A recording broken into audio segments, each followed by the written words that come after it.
ఉన్న బంగారాన్ని విడిపించి ఆ రోజు ఆన్లైన్ రేటుకే మేము కొంటాం. Sharma gold company. నమస్కారం. ప్రస్తుతం మనతో పాటు ఇస్కాన్ టెంపుల్ నుంచి ప్రణవానంద ప్రభుజీ ఉన్నారు. వారు ముంబైలోని గోవర్ధన్ ఇకో విలేజ్ ఆశ్రమంలో సేవ చేస్తూ ఉంటారు. ప్రత్యేకంగా శ్రీకృష్ణ భగవాన్ గురించి, ఆయన లీలల గురించి, ఆయన మహత్యం గురించి ప్రవచనాలు ఇస్తూ ఉంటారు వివిధ మాధ్యమాల్లో. వారు ప్రస్తుతం సుమన్ టీవీలో ఉన్నారు. వారితో మాట్లాడదాం. ప్రభుజీ నమస్కారం అండి. నమస్కారం. ఎలా ఉన్నారు? బాగున్నానండి. ప్రభుజీ, చాలా సంతోషం మీతో మాట్లాడడం. మరొకసారి సమయాన్ని కేటాయించారు మా కోసం. అయితే ప్రత్యేకంగా మీ గురించి విన్నప్పుడు, అంటే ఇస్కాన్ టెంపుల్లో కానీ ఇలా మీలా ప్రత్యేకంగా కృష్ణుడికి ఇంకా దగ్గరగా ఉండాలనే ఉద్దేశంతో మిగతా జీవితాన్ని అంతా త్యాగం చేసి కృష్ణ భగవానుడికి అంకితమై ఉంటారు. అంటే ఎలా సాధ్యమవుతుంది ఇది?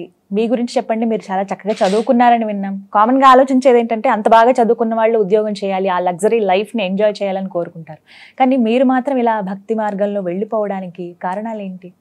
నేను కంప్యూటర్ సైన్స్ ఇంజనీరింగ్ కంప్లీట్ చేశాను. అయితే చాలామంది మమ్మల్ని అడుగుతూ ఉంటారు, ప్రభుజీ మీరు ఇంత చదువుకున్నారు, మీరు ఇంత హ్యాపీగా ఉండొచ్చు, మీకు ఇంకా ఇంత మంచిగా ఎడ్యుకేషన్ ఉంది, మీ దగ్గర డబ్బులు ఉన్నాయి అని అడుగుతూ ఉంటారనమాట.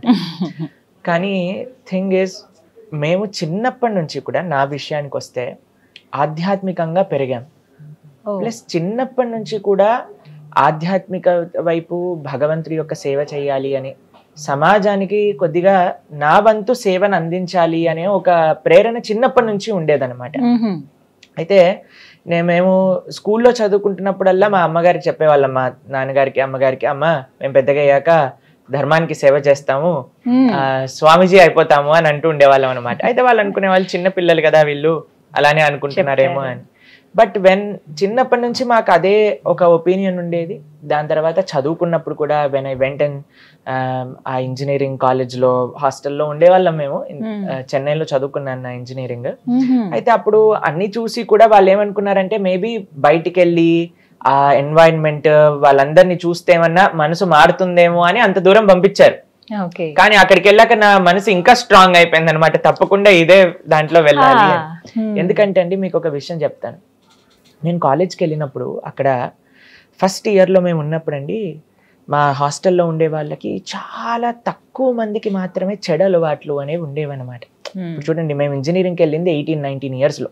ఆ టైంలో మన కర్తవ్యం ఏంటి? చదువుకోవాలి, తల్లిదండ్రులకు మంచి పేరు తీసుకొని రావాలి, మన జీవితంలో ముందుకెళ్ళడానికి ఏదైతే కావాలో దాన్ని నేర్చుకోవాలి అంతే. కానీ అక్కడ ఉండే డిస్ట్రాక్షన్స్ చూసి అక్కడ ఉండే వాళ్ళందరికీ వాళ్ళు సంతోషంగా ఉన్నారా అంటే అటు సంతోషంగా లేరు, ఇటు మంచి పనులు కూడా చేయట్లేదు. ఈ రెండు చూసి ఈ ప్రపంచాన్ని మొత్తం చూసాక, ఈ భగవంతుడి యొక్క భక్తుల్ని చూసాక నాకు అనిపించింది ఇంకా స్ట్రాంగ్ అయిపోయింది అనమాట, నేను ఈ విధంగా సేవ చేయాలి అని అనుకున్నాం అనమాట. కానీ మీకు ఒక విషయం ఏంటి అని అంటే, చాలా మంది అడుగుతారు, రోజు మీరు ఇస్కాన్ వాళ్ళ వల్ల ఇలా సాధు అయిపోయారా అని అంటే, కాదండి, మాకు చిన్నప్పటి నుంచి ఆ ఒపీనియన్ ఉండేది, ఆ స్ట్రాంగ్ డిటర్మినేషన్ ఉండేది. మీకు ఒక చిన్న విషయం చెప్తాను. ఒక సైనికుడు ఉన్నాడు, దేశాన్ని సంరక్షించాలి అని అనుకుంటున్నారు. ఆయన నేను ఇంట్లో ఉండి సంరక్షిస్తా అంటే అవుతుందా అండి? కుదరని పని. కాబట్టి ఒక దానికోసం మనం ఫుల్ గా డెడికేట్ అవ్వాలి అని అంటే ఏదో ఒక విధంగా కొద్దిగా మన వంతు త్యాగం అనేది మనం చేయాలి. ఇప్పుడు ఇందాక మీరు చెప్పారు, మీరు స్టూడియో రావాలి అని అంటే పిల్లవాడిని ఒకరి దగ్గర ఒప్పేసి రావాలి. కానీ మన మనసు ఎక్కడ ఉంది? పిల్లవాడిని చూసుకోవాలి అని ఉంది. కానీ ఆ మాత్యం త్యాగం చేయాలి కదా మన యొక్క ధర్మాన్ని అనుసరించడానికి.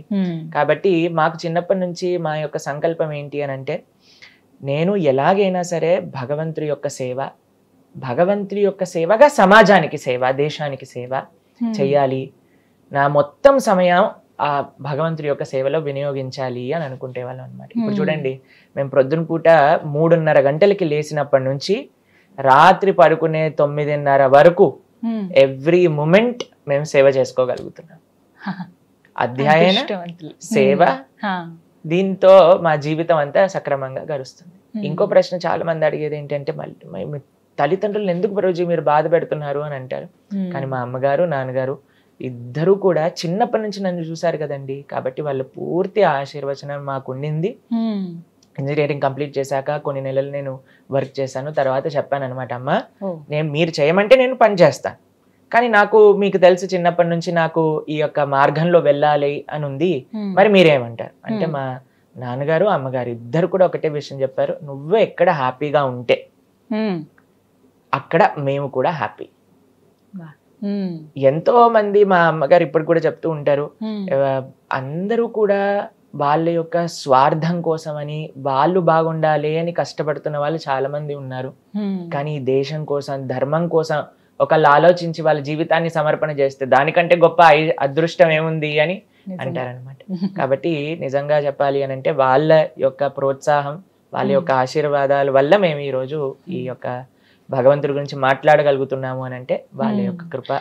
మీకు అనిపించదా అంటే ఇప్పుడు సమాజంలో చూస్తుంటారు కదా, మీతోటి వాళ్ళని మీ ఫ్రెండ్స్ కానీ ఎవరైనా కలిసినప్పుడు అరే ఏంటి నువ్వు ఇలా అంటూ మాట్లాడతారా అండి మీతో ఎవరైనా? అయితే నాకు చిన్నప్పటి నుంచి నాకు అలవాటు ఏంటంటే మంచి స్నేహం.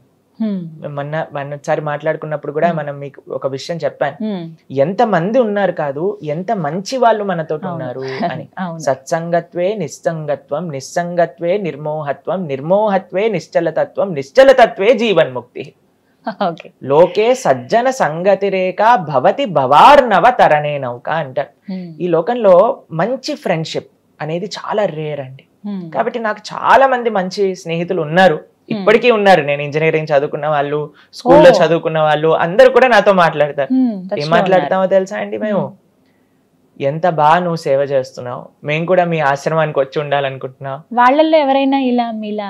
లేదు అండి, చాలా తక్కువ మంది. నేను ఒక్కని ఈ యొక్క మార్గంలోకి వచ్చినా సరే వాళ్ళు ఎప్పటికీ కూడా ఎంతో అప్రిషియేట్ చేస్తారు. వాళ్ళు అంటారు మా పిల్లలు పుట్టాక మీ ఆశ్రమానికి పంపించేస్తామని చెప్తారనమాట.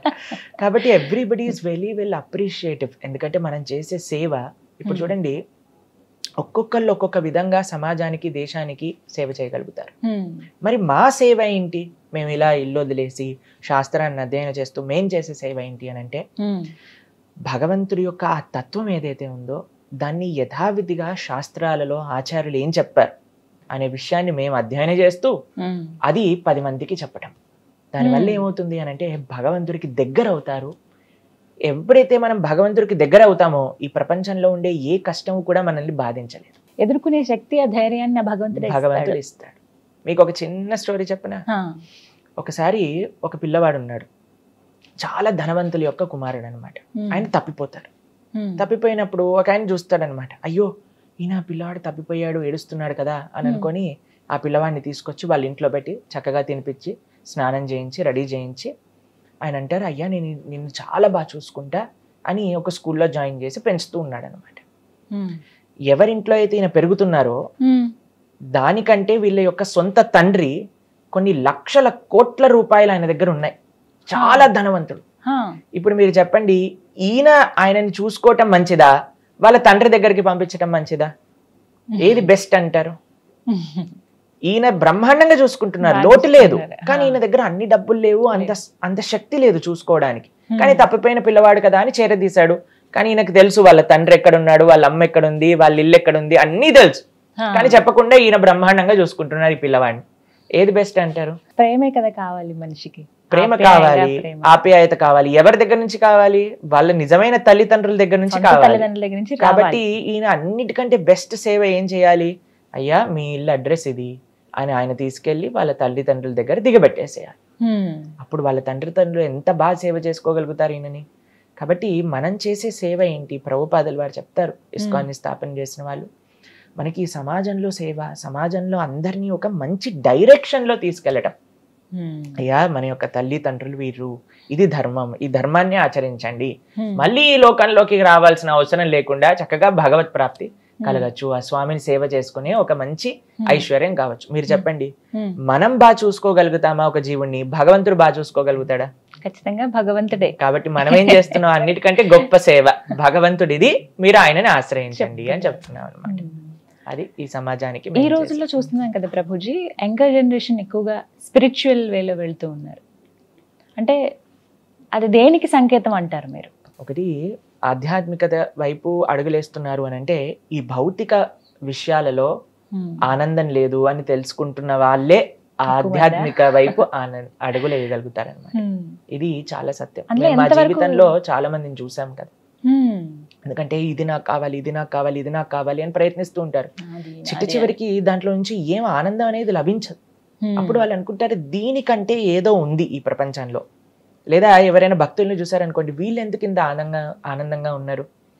భక్తుల దగ్గర చాలాసార్లు అంత ఐశ్వర్యం కానీ అంత భౌతికంగా ఉండే ఫెసిలిటీస్ ఉండకపోవచ్చు, కానీ బ్రహ్మాండంగా హాయిగా ఉంటారన్నమాట. కొంతమంది వాదన ఉంటుంది ప్రభుజీ, లైఫ్ అంటే ఎంజాయ్ చేయడానికి, మళ్ళీ మళ్ళీ మనకి లైఫ్ రాదు, ఉన్నది ఒకటే జిందగీ, ఎంజాయ్ చేయాలి, ఇప్పుడున్న పరిస్థితి మనం ఎలా ఉన్నాం అలా హ్యాపీగా గడపాలి, మన ఫ్రెండ్స్తో ఫ్యామిలీతో మనం అనుకున్నది చేసేయాలి అంతే, ఇదే కదా లైఫ్ అంటే అంటారు కొంతమంది. మరి వారికి మీరు ఇచ్చే సమాధానం? ఈ ప్రపంచంలో జస్ట్ డూ ఇట్ అని అంటారనమాట. Don't think, just do it అని అందరూ కూడా అంటూ ఉంటారు. కానీ మీకు ఒక విషయం చెప్తానండి, మన శాస్త్రం చెప్తుంది, మనం ప్రతి విషయాన్ని కూడా దుర్లభో మానుషో దేహో తదపి దుర్లభమర్థదం మనుష్యత్వం ముముక్షత్వం వైకుంఠ ప్రియ దర్శనం. 84 లక్షల జీవరాశులలో అన్నిటికంటే దుర్లభమైనది మానవ జన్మ. ఇప్పుడు చూడండి, మనం ఎన్నో ప్రాణులను చూస్తూ ఉంటాం ప్రతి నిత్యము కూడా.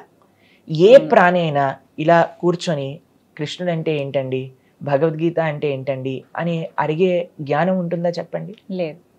ఆహార నిద్ర భయ మైథునం చ సామాన్యయేతత్ పశుభిర్నరాణ. ఆహారం అంటే తినటం, నిద్ర పడుకోవటం, భయ అని అంటే ఒకరినొకరు డిఫెండ్ చేసుకుంటూ కాపాడుకోవటం, మైథున అని అంటే పిల్లల్ని కనటం. ఇది అందరూ కూడా చేసే పనే కదండి, మానవుడు కాదండి, ప్రతి జీవుడు కూడా అదే పని చేస్తున్నాడు. ఏ పశువుని చూసినా సరే అదే పని చేస్తుంది. మరి ఇంత గొప్ప మనుష్య జీవితం కలిగి మనం కూడా ఆహార నిద్ర భయం అవుతున్నాం, దీని గురించే జీవితాన్ని వెచ్చిస్తే దాంట్లో మనుష్య జన్మ వచ్చిన దానికి లాభం ఏంటి చెప్పండి? అది మనము చేస్తున్నాం, ఒక ప్రాణి చేస్తుంది. ఒక పావురాన్ని చూస్తే అదే పని చేస్తుంది, ఒక రోడ్డు పైన వెళ్ళే కుక్కని చూస్తే అది కూడా అదే పని చేస్తుంది. మరి మానవుడికి దానికి ఏంటి తేడా? ఉండాలి కదా. ధర్మోహితేషాం అధికో విశేషో ధర్మస్య హీనః పశుభిర్ సమాన. మానవుడికి మిగతా జీవులని వేరు చేసేది ఏంటి అంటే ధర్మం. ధర్మం అంటే ఏంటి? చాలా సింపుల్ గా చెప్తానండి. కొన్ని ప్రశ్నలు మనం వేసుకోవాలి. ఏంటి జీవుడు అంటే ఎవరు? నేను అసలు ఎందుకు ఈ ప్రపంచంలో ఉన్నా? భగవంతుడు అంటే ఎవరు? నాకు భగవంతుడికి ఏంటి సంబంధం? భగవంతుని ఎలా చేరుకోవాలి? ఇది ఆలోచించేవాడు మానవుడు. అథాతో బ్రహ్మ జిజ్ఞాస అంటే జిజ్ఞాస ఉండాలి. ఏంటి ఈ శరీరం? ఎప్పుడైనా మనం చూసాం అనుకోండి, మన ఇంట్లో ఏదైనా ఒక పిల్లి కానీ ఎవరైనా జంతువు ఉందనుకోండి, అది ఆలోచిస్తున్నా, నేను ఎందుకు పిల్లిలా పుట్టాను, నేను ఎందుకు ఇలా పుట్టాను, నేను ఎందుకు ఇక్కడ ఉన్నాను, నేనేం చెయ్యాలి? ఏమీ ఆలోచన అవసరం లేదు. ఆహార నిద్ర భయం అయిపోయి వాటికి అంతే. ఈ 4 వాళ్ళ జీవితం ఆనందంగా ఉంటుంది. కానీ మనిషికి మాత్రమే ఆలోచన శక్తి ఇచ్చారు, ఒక ఉత్కృష్టమైన ఒక తత్వాన్ని ఇచ్చారు. దేనికోసం? ఆలోచించడానికి. ఏంటి తత్వం అంటే ఏంటి, ఎలా నేను తరించగలను అని ఆలోచించే ఒక సామర్థ్యం కేవలం మానవుడికి మాత్రమే ఉంది. కాబట్టి అటువంటి మానవ జీవ ఎంతో దుర్లభమైనది. అటువంటి జీవితాన్ని ఇలా పశువుల్లా వెచ్చించటం కంటే మంచిగా ధర్మ మార్గంలో వెళ్ళటం అనేది మనకి చాలా ముఖ్యం. మీకు ఒక చిన్న విషయం చెప్పండి. ఒకసారి ఒక గురువు గారు తన శిష్యుడికి చాలా చెప్పడానికి ప్రయత్నం చేశారనమాట. అయ్యా, నువ్వు మంచిగా మారు, మంచిగా చక్కగా జీవితంలో ధర్మాన్ని ఆచరించు, భగవంతుని ఆశ్రయించు అని చెప్తే అస్సలు వినేవాడు కాదండి. ఒక రాజ్యానికి రాజు అనమాట. చాలాసార్లు చెప్పడానికి ప్రయత్నించారు, కానీ ఈయన మాత్రం జస్ట్ డూ ఇట్, నేను ఏది మనసులో అనుకుంటే అది చెయ్యాలి అని అనుకునేవారు. అయితే ఒకసారి గురువు గారు వచ్చారు, ఈయన ఇలా మారరు అని చెప్పి, అయ్యా నీ రాజ్యంలో ఉండే ఒక గొప్ప మూర్ఖుడిని తీసుకొనిరా, ఆయనకి నేను ఇచ్చే ఈ కర్రని చేతిలో పెట్టు అని చెప్పారనమాట. సరే అని వాళ్ళ భటులని, వాళ్ళ యొక్క సైనికుల్ని, వాళ్ళ యొక్క మంత్రుల్ని అందరినీ పంపించారు. ఒక పెద్ద మూర్ఖుడిని తీసుకొని రా మన రాజ్యంలో ఉండేవాడిని అని అంటే వాళ్ళందరూ వెతుకుతూ ఉన్నారనమాట. ఒక దగ్గర అండి ఒక పెద్ద బావి ఉంది, పక్కనే బావి ఉందన్నమాట. ఆ బావిలో నుంచి చక్కగా నీరు తోడుకొని స్నానం చేయొచ్చు ఎవరైనా సరే. కానీ ఈయన ఏం చేస్తున్నాడు అని అంటే, ఒక చిన్న పాత్రలో నీరు తీసుకొని ఒక స్పూన్ తో మీరేసుకుంటూ ఉన్నాడు అనమాట. అయితే ఈయన చూసి విచిత్రం అనిపించింది. బట్టలు అడిగారు, అరే ఏం చేస్తున్నావురా అని అంటే, నీళ్లు కొద్దిగా ఉన్నాయండి నా దగ్గర, అందుకోసం జాగ్రత్తగా స్నానం చేస్తున్నాను అని. పక్కనే బావి ఉంది. అయితే వీళ్ళు అనుకున్నారు, వీడే మూర్ఖుడు అయి ఉంటాడు, వీడిని తీసుకెళ్ళాలి రాజుగారి దగ్గరికి అని తీసుకెళ్లారనమాట.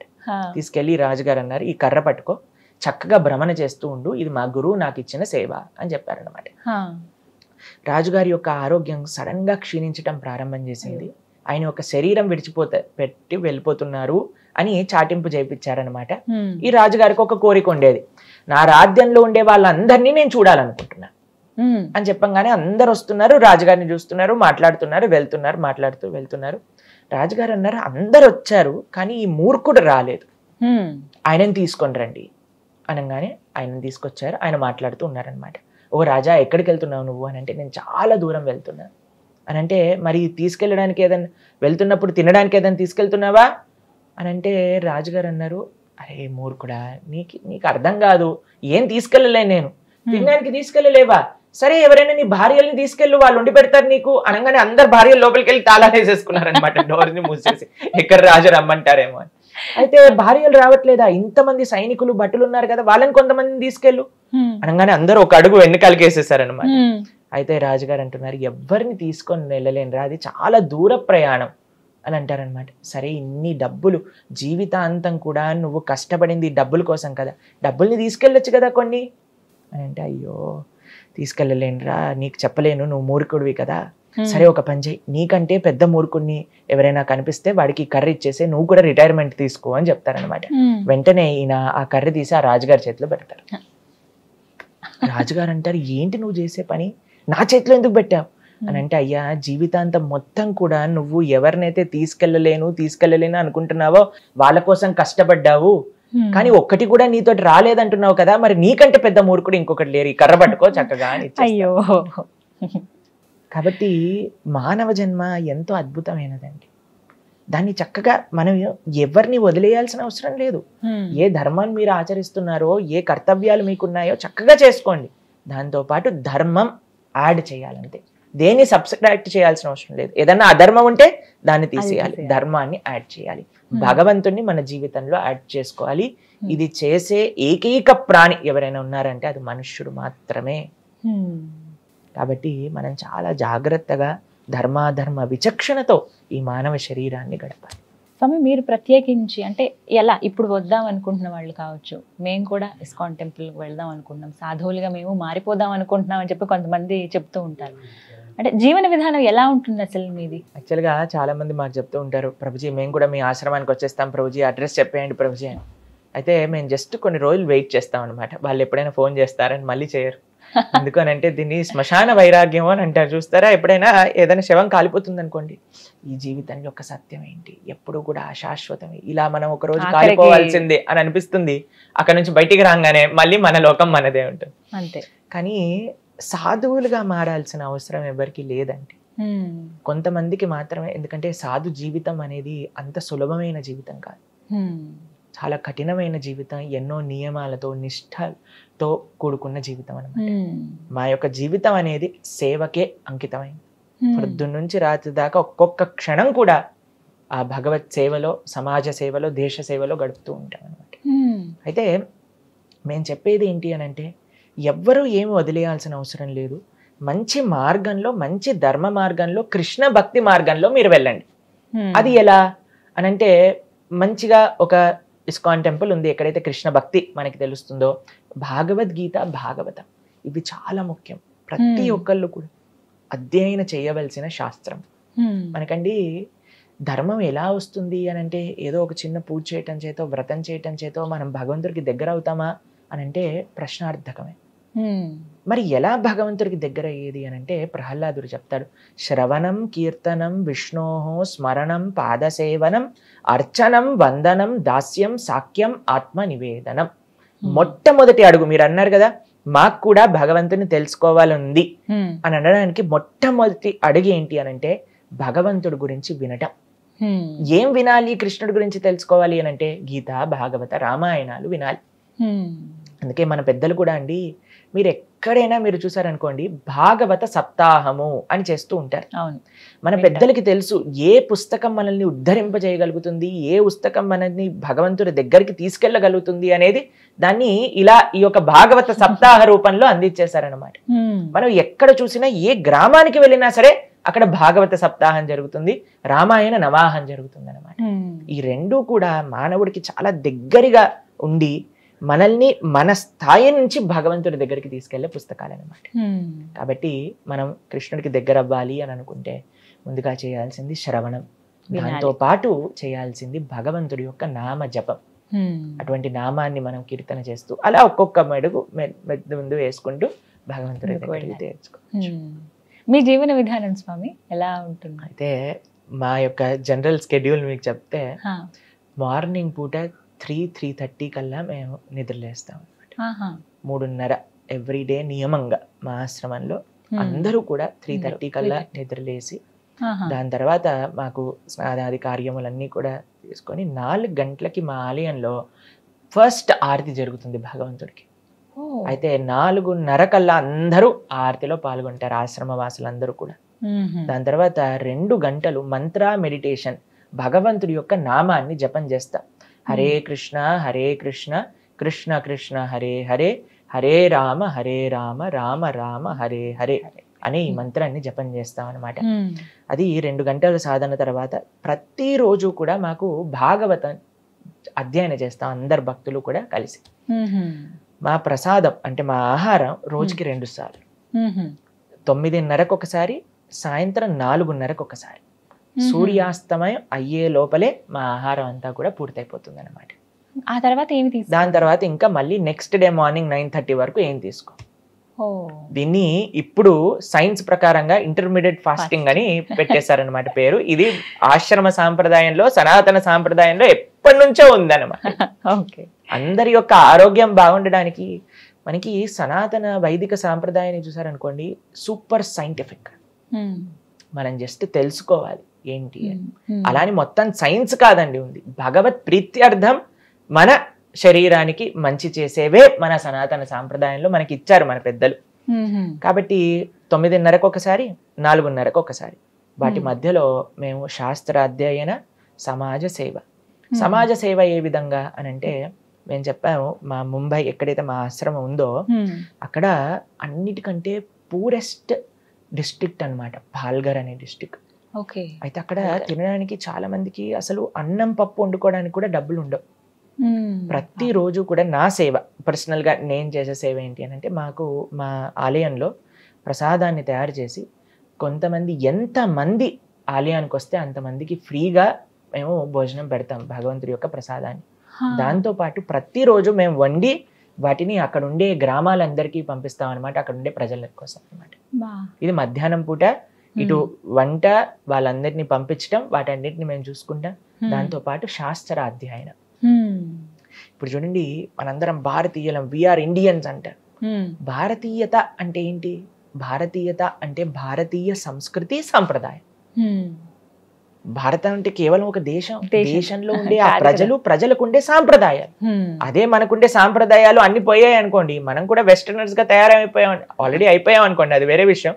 కానీ రేపటి రోజున చాలా మంది అడుగుతూ ఉంటారండి, ఈయన ఇండియన్ లా మాట్లాడట్లేదు, ఈయన ఇండియన్ లా ఉండట్లేదు అని అంటే, we are sold out to western society, what can be done. కాబట్టి మన సంస్కృతి, మన సాంప్రదాయాలను మనం కాపాడుతూ ఉన్నాం అనమాట. దాంట్లో శాస్త్ర అధ్యయన, శాస్త్రాన్ని 10 మందితో పంచుకుంటాం. అయితే మా ప్రసాద 2 సార్లు 9:30, 4:30. దాని తర్వాత ఇంకా మనం ఏం తీసుకోమన్నమాట. మధ్యలో మేము చేసే సేవ ఏంటి అని అంటే, అక్కడ మా దగ్గర చాలా మంది చాలా పేదవాళ్ళు వస్తూ ఉంటారనమాట. ట్రైబల్ పీపుల్ చాలా మంది అందులో ఉండేవాళ్ళు కూడా. వాళ్ళందరికీ కూడా మేము ప్రతి నిత్యము కూడా మా వంటశాలలో ప్రసాదాన్ని చేయటం, వాళ్ళందరికీ నివేదన చేయటం.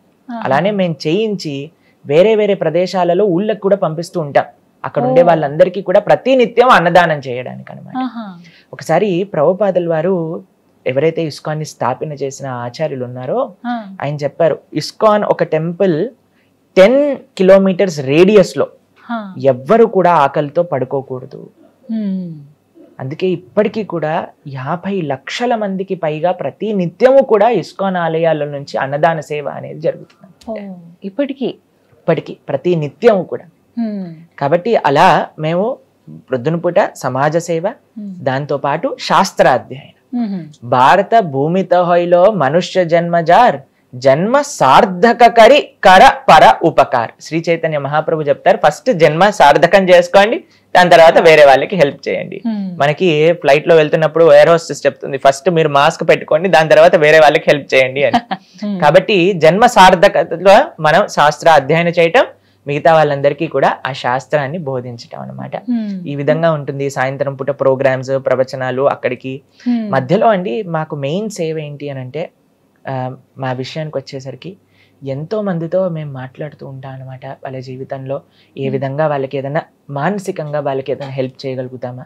హండ్రెడ్స్ ఆఫ్ యూత్ మాకు ఫోన్ మాట్లాడుతూ వాళ్ళకి ఏ విధంగా మనం జీవితంలో వాళ్ళకి ఒక ఎవరైనా డిప్రెషన్లో ఉన్నా, సూసైడల్ థాట్స్ వస్తున్నా సరే, వాళ్ళందరికీ ఒక మంచి భగవద్గీత మార్గంలో ఆ వెలుగుని నింపటం.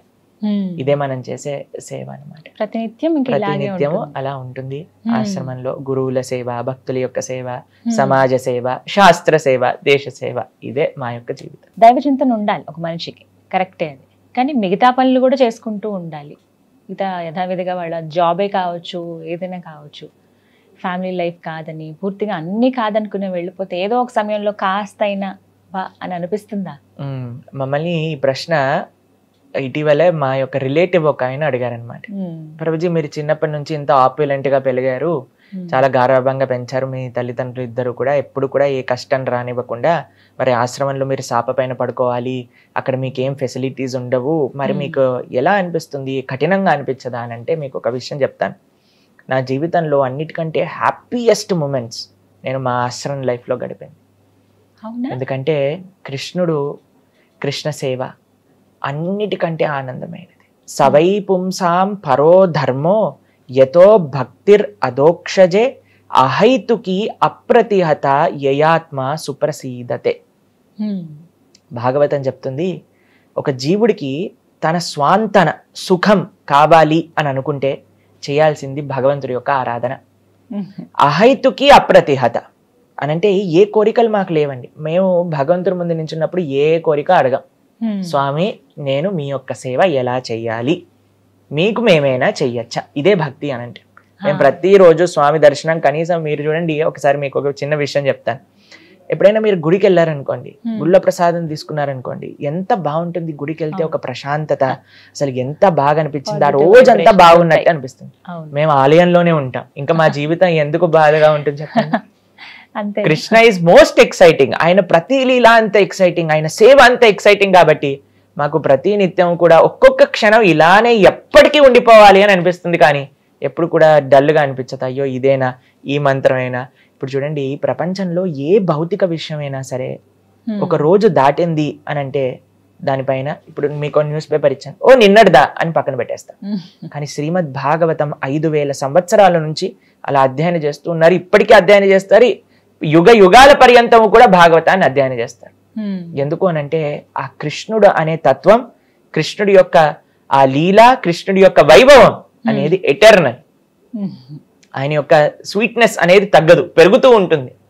కాబట్టి ఆయన దగ్గర ఉన్న మేము, ఆయన సేవ చేస్తున్న మాకు ఎప్పుడు కూడా మాకు బోరింగ్ గా అనిపించదు, బాధ వేయదు, ఆనందంగా ఉంటాం మేము మా సేవలో. ఇంకో చిన్న విషయం మీరు అడిగారు, అన్నిటినీ చూసుకోవాలి, ఎక్స్క్లూజివ్ గా అన్నిటినీ వదిలేసి కృష్ణుడిని ఆశ్రయించాల్సిన అవసరం ఏముంది అని అన్నారు మీరు చూడండి, ఏ జీవుడైనా సరే, ఎవ్వరమైనా సరే, జీవేర స్వరూపహోయ్ కృష్ణేర నిత్యదాస్. మనము వీఆర్ ఎ స్పిరిచువల్ బీయింగ్. ఆత్మ ఆధ్యాత్మికం. మనం ఒక ఆధ్యాత్మిక జర్నీలో ఈ భౌతిక ప్రపంచంలో ఉండేవి స్వీకరిస్తూ మనం భగవంతుడి దగ్గరికి ప్రయాణం చేయాలి. మీకు ఒక చిన్న ఎగ్జాంపుల్ చెప్తాను. పూణే నుంచి ఎప్పుడైనా మీరు ముంబై వెళ్తున్నారనుకోండి, కర్జత్, లోనావాలా అని చిన్న చిన్న ప్లేసెస్ వస్తాయి అన్నమాట. అయితే ఇక్కడ చిక్కీ ఫేమస్, కొన్ని చోట్ల అవి ఫేమస్ అని ఏం చేస్తుంటారంటే, ఆ స్టేషన్ లాగినప్పుడు జనాలు బయటికి వెళ్ళి వెంటనే అది కొనుక్కొని ట్రైన్ ఎక్కేస్తారు. ట్రైన్ ఎక్కడికి వెళ్ళాలి? ముంబైకి వెళ్ళాలి. అవునా? కావాల్సినవి ఏంటి? ఏవో కొనుక్కోవాల్సిన సామాన్లు కావాలి, ట్రైన్ దిగి ఎక్కి మళ్ళీ వెళ్తూ ఉంటాం. మన యొక్క ఈ మానవ జన్మ యొక్క డెస్టినేషన్ ఏంటి అని అంటే భగవంతుడు. ఆ భగవంతుడి దగ్గరికి వెళ్తున్న మన జీవితంలో మనకి ఏవి భౌతిక సదుపాయాలు కావాలో వాటిని సమకూరుస్తూ భగవంతుడి దగ్గరికి వెళ్ళాలి. కానీ మన జీవితమే భౌతిక సదుపాయాల కోసం కాదు. భౌతిక సదుపాయాలు అప్పుడప్పుడు, ఓ ఈ రోజు ఈ పూజ వచ్చింది, ఈ పూజ చేసేసా, తర్వాత ఆ వ్రతం వచ్చింది, ఆ వ్రతం చేసేసా, దాని తర్వాత ఆ పండుగ వచ్చింది, ఆ పండుగ చేసేసా. కానీ నా జీవితం ఎక్కడికి వెళ్తుంది అని అంటే ఒక భౌతికత వైపు, నా కోరికలు, నా స్వార్థం వైపు వెళ్ళింది అనుకోండి, దానికి అంటే you are taking a wrong destination. కాబట్టి we are spiritual beings in the material world. ఇది మనం అర్థం చేసుకోవాలి. మనం ఆధ్యాత్మికం, మన ప్రయాణం ఆధ్యాత్మికం, మన డెస్టినేషన్ కృష్ణుడు. ఆయన దగ్గరికి వెళ్ళే మార్గంలో చిన్న చిన్నవి మనం సమకూర్చుకుంటూ వెళ్తూ ఉండాలన్నమాట. ఇది ప్రభుజీ, శ్రీకృష్ణుడి గురించి ఇంకా తెలియని రహస్యాలు, విషయాలు చాలా ఉన్నాయి అని చెప్తూ ఉంటారు. కొన్ని ఇప్పటికీ సందిగ్ధంలో ఉండిపోయినవి కూడా ఉన్నాయి. అందులో భాగంగా ఒకసారి జగన్నాథుడి గురించి మాట్లాడుకుందాం. పూరి జగన్నాథుడు రథయాత్ర ఎంత వైభవంగా జరుగుతుందో ఆ కార్యక్రమాలన్నీ కూడాను. అయితే ప్రత్యేకంగా చెప్తూ ఉంటారు, శ్రీకృష్ణ భగవానుడి గుండె ఇప్పటికీ పూరి జగన్నాథ్లో ఉండిపోయింది, ఉంటుంది అని అంటూ ఉంటారు. ఇది ఎంతవరకు నిజమండి? అయితే పూరి క్షేత్రం గురించి మనం కొద్దిగా తెలుసుకుందాం. అసలు ఎలా ఆ జగన్నాథ, బలదేవ, సుభద్ర యొక్క విగ్రహాలు అక్కడ ప్రతిష్టాపనయ్యాయి. మనకి ఇంద్రద్యుమ్న అనే ఒక మహారాజు గారు ఉండేవారు అనమాట. ఆయనకి ఒక కోరిక ఉండేది, స్వామిని నేను చూడాలి, ఆ భగవంతుని దర్శనం చేసుకోవాలి. అయితే ఆ రాజ్యంలో ఉండే ప్రజలందరికీ కూడా ఒక చాటింపు వేయించారు, ఎవరైనా ప్రత్యక్షంగా భగవంతుని చూసిన వాళ్ళు ఉంటే మాకు చెప్పండి, వాళ్ళని మేము చక్కగా సత్కరించి ఆ ప్రదేశంలో మేము కూడా భగవంతుని దర్శనం చేసుకుంటాము అని అన్నారనమాట. అయితే అప్పుడే ఆ రాజ్యానికి ఉత్కల ప్రదేశం, ఉత్కల అంటే ఇప్పుడుండే ఒరిస్సా, అక్కడ నుంచి ఒక సాధువు వచ్చి, అయ్యా నేను ఉత్కల ప్రదేశంలో నీలాచలం అనే దగ్గర భగవంతుని దర్శనం చేసుకున్నాను అని చెప్తారనమాట. అయితే సరే అని ఈయన తన యొక్క మంత్రుల్ని ఇచ్చి పంపిస్తారు, ఆ ఉత్కల ప్రదేశంలో ఎక్కడున్నారో ఈ స్వామిని ఎతికి చూపించండి అనేసరికి అక్కడ ఒక అద్భుతమైన మంత్రి అనమాట. ఆయన బయలుదేరుతారు చక్కగా ఆ ప్రదేశాన్ని వెతకడానికి. వెళ్ళి ఈ ఉత్కల ప్రదేశం ఎక్కడ, ఈ శబర జాతికి సంబంధించిన వాళ్ళు ఆ స్వామిని ఆరాధన చేస్తూ ఉన్నారనమాట. విద్యాపతి అనే ఈయన బయలుదేరారు ఎతకడానికి. అలా అడ్రస్ కనుక్కుంటూ ఈ శబర జాతికి వచ్చేసారు. ఒక ట్రైబల్ పీపుల్ అనమాట వాళ్ళు. అక్కడికి వచ్చేసరికి ఈయన తెలిసింది, ఇక్కడ వీళ్ళు ఆరాధన చేస్తున్నారు, కానీ వాళ్ళు ఎవ్వరికి కూడా చూపించే వాళ్ళు కాదనమాట. అయితే ఏం చేశారు ఆయన, ఈ శబర జాతికి సంబంధించిన ఎవరైతే రాజు ఉన్నారో వాళ్ళ యొక్క కుమార్తెని వివాహం చేసుకుంటారు. ఆవిడ పేరు లలిత. అయితే ఈ విశ్వవసు యొక్క కుమార్తె అయిన లలితని వివాహం చేసుకొని, ఇప్పుడు అల్లుడు గారు అడిగితే చెప్పించాలి కదండి, కొన్ని రోజులు అయిపోయాక నాకు కోరిక ఉంది అని అడుగుతారనమాట. ఏంటి అని అంటే, మీరు ప్రతి నిత్యము కూడా వెళ్ళి ఆరాధన చేస్తూ ఉంటారు కదా, ఆ స్వామిని చూడాలని ఉంది అని అంటారు. అయితే సరే అని తప్పకుండా తీసుకెళ్తాను, కానీ ఎక్కడికి వెళ్తున్నానో ఆ ప్రదేశాన్ని మాత్రం మీకు చూపించాను అని ఏం చేస్తారంటే, కళ్ళకి గంతులు కట్టేస్తారు. విద్యాపతికి గంతులు కట్టేసి తీసుకెళ్ళిపోతారు. అయితే ఈయన ఏం చేస్తాడంటే, చాలా తెలివిగా ఒక ఆవాలు ఒక చిన్న సంచిలో కట్టుకొని దానికి చిన్న హోల్ పెడతారనమాట. పెట్టేసరికి ఆ ఆవాలు ఇలా సంచిలో ఇలా నడుముకి పెట్టుకుంటారు. ఒక్కొక్క ఆవాలు ఇలా పడిపోతూ ఉన్నాయన్నమాట. వాళ్ళ వే అంతా కూడా, మార్గం అంతా వెళ్ళేసరికి అక్కడికి వెళ్తారు, చక్కగా దర్శనం చేసుకుంటారు. అద్భుతమైన దర్శనం కలుగుతుంది. నీల మాధవ రూపంలో భగవంతుడు అక్కడ ఉన్నారు. ఈ శబర జాతికి సంబంధించిన వాళ్ళందరూ కూడా స్వామిని ఆరాధన చేస్తూ ఉన్నారు. అక్కడ చూస్తారు, ఆయన ఒక పక్షి ఇలా అని వచ్చి అక్కడ ఉండే కుండం లోపలికి వెళ్ళి ఇలా మునిగింది. వెంటనే వైకుంఠ స్వరూపంలో చతుర్భుజ రూపాలు తీసుకొని వైకుంఠానికి వెళ్ళిపోతుంది అనమాట ఆ యొక్క పక్షి. అంత అద్భుతమైన ప్రదేశం. అక్కడ చూసేసరికి చాలా ఆనందిస్తారు. మా రాజుగారికి చెప్పాలి అని వెంటనే బయలుదేరి ఇంద్రద్యుమ్న మహారాజు గారికి చెప్తారు. చెప్తే మరి దారి ఎలా తెలియదు కదా అనేసరికి అప్పటికి ఈ ఆవాల నుంచి అన్ని చెట్లు వచ్చేసాయి, చిన్న మొలకలు వచ్చేసాయి అనమాట. అయితే ఇంద్రద్యుమ్న మహారాజు గారిని పట్టుకొని ఈ విద్యాపతి అక్కడి నుంచి తీసుకొని వెళ్ళేసరికి అక్కడ ఆ దర్శనం అనేది కలగదు. ఆ స్వామి అక్కడి నుంచి అంతర్ధానం అయిపోతారనమాట. ఇక్కడ విశ్వవసు బాధపడతారు, ఇంద్రద్యుమ్న మహారాజు కూడా చాలా బాధపడతారు. ఏంటి, ఏం జరిగింది, ఎందుకు ఇలా స్వామి దర్శనం అంతర్ధానం అయిపోయింది అనగానే స్వామి ఇలా కళ్ళలో కనిపించి, అయ్యా నేను ఇంకొక అద్భుతమైన రూపంలో ఈ ప్రజలందరికీ కూడా దర్శనం ఇవ్వాలి అని అనుకుంటున్నా, కాబట్టి మీరు ఆయన ఒక యజ్ఞాన్ని చేస్తారనమాట. అందులో కనిపించి స్వామి చెప్తారు, ఒక పెద్ద చెక్క ముక్క ఇలా నీళ్ళల్లో ఆ సముద్రంలో వస్తుంది మీ దగ్గరికి, దానితో మీరు విగ్రహాలు చేయించండి అని చెప్తారనమాట.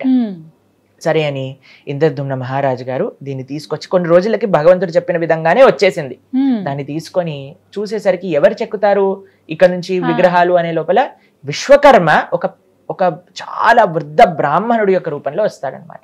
వచ్చి, అయ్యా నేను చక్కగా చెక్కి పెడతాను, కానీ నేను బయటికి వచ్చేంత వరకు మీరు రాకూడదు అని చెప్తారు. ఈ కండిషన్తో లోపలికి వెళ్ళిపోతారు. గుండీచ అనంటే ఈ యొక్క ఇంద్రద్యుమ్న మహారాజు గారి యొక్క భార్య.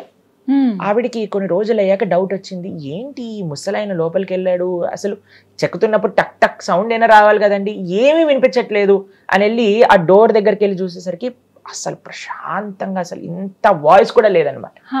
అయితే ఆవిడ అనుకుంది ఈయన చనిపోయాడేమో, ఏమైందో తెలియదు, కాబట్టి మనం విగ్రహాలని చూడాలి అని అంటే ఎలాగైనా సరే దీన్ని ఓపెన్ చేయాలి అని డోర్ ఓపెన్ చేయించేసాను. అయ్యో, ఓపెన్ చేయించేసరికి అక్కడ జగన్నాథుడు, బలభద్ర, సుభద్ర ఇన్కంప్లీట్ విగ్రహాలుగా మనకు కనిపిస్తున్నాయి, కానీ అలానే ఉండిపోయాయి అన్నమాట. అయితే ఇంద్రద్యుమ్న మహారాజు గారికి చాలా బాధేస్తుంది, అదేంటబ్బా ఇలా ఉండిపోయారు జగన్నాథుడు అనేసరికి జగన్నాథుడు సాక్షాత్తుగా కృష్ణుడు తన కలలో కనిపించి, ఈ విధంగానే నేను ఇక్కడ పూరి క్షేత్రంలో చక్కగా ఆరాధన చేసుకోవాలి అనుకుంటున్నాను. మీరు అడిగారు కదా కృష్ణుడు గుండె ఉందా అని, కృష్ణుడు గుండె కాదండి, సాక్షాత్తుగా కృష్ణుడే జగన్నాథుడిలా ఉన్నాడు అక్కడ. భగవంతుడికి భగవంతుడి యొక్క విగ్రహానికి తేడా లేదు. చాలా మంది ప్రశ్నిస్తూ ఉంటారు, సనాతన ధర్మంలో విగ్రహారాధన లేదు. మీరు చూడండి, భగవంతుడే వచ్చి నా విగ్రహాల్ని చేయించింది అని చెప్తున్నారు. కాబట్టి మనం స్వామి యొక్క శ్రీ విగ్రహాన్ని ఆరాధన చేస్తుంటే అది సాక్షాత్తుగా భగవంతుణ్ణి ఆరాధన చేసినట్టే. మన సనాతన వైదిక సంస్కృతిలో ఎన్నో ప్రమాణాలు ఉన్నాయి మనకి విగ్రహారాధన అన్నిటికంటే శ్రేష్టమైన మార్గము అని చెప్పడానికి.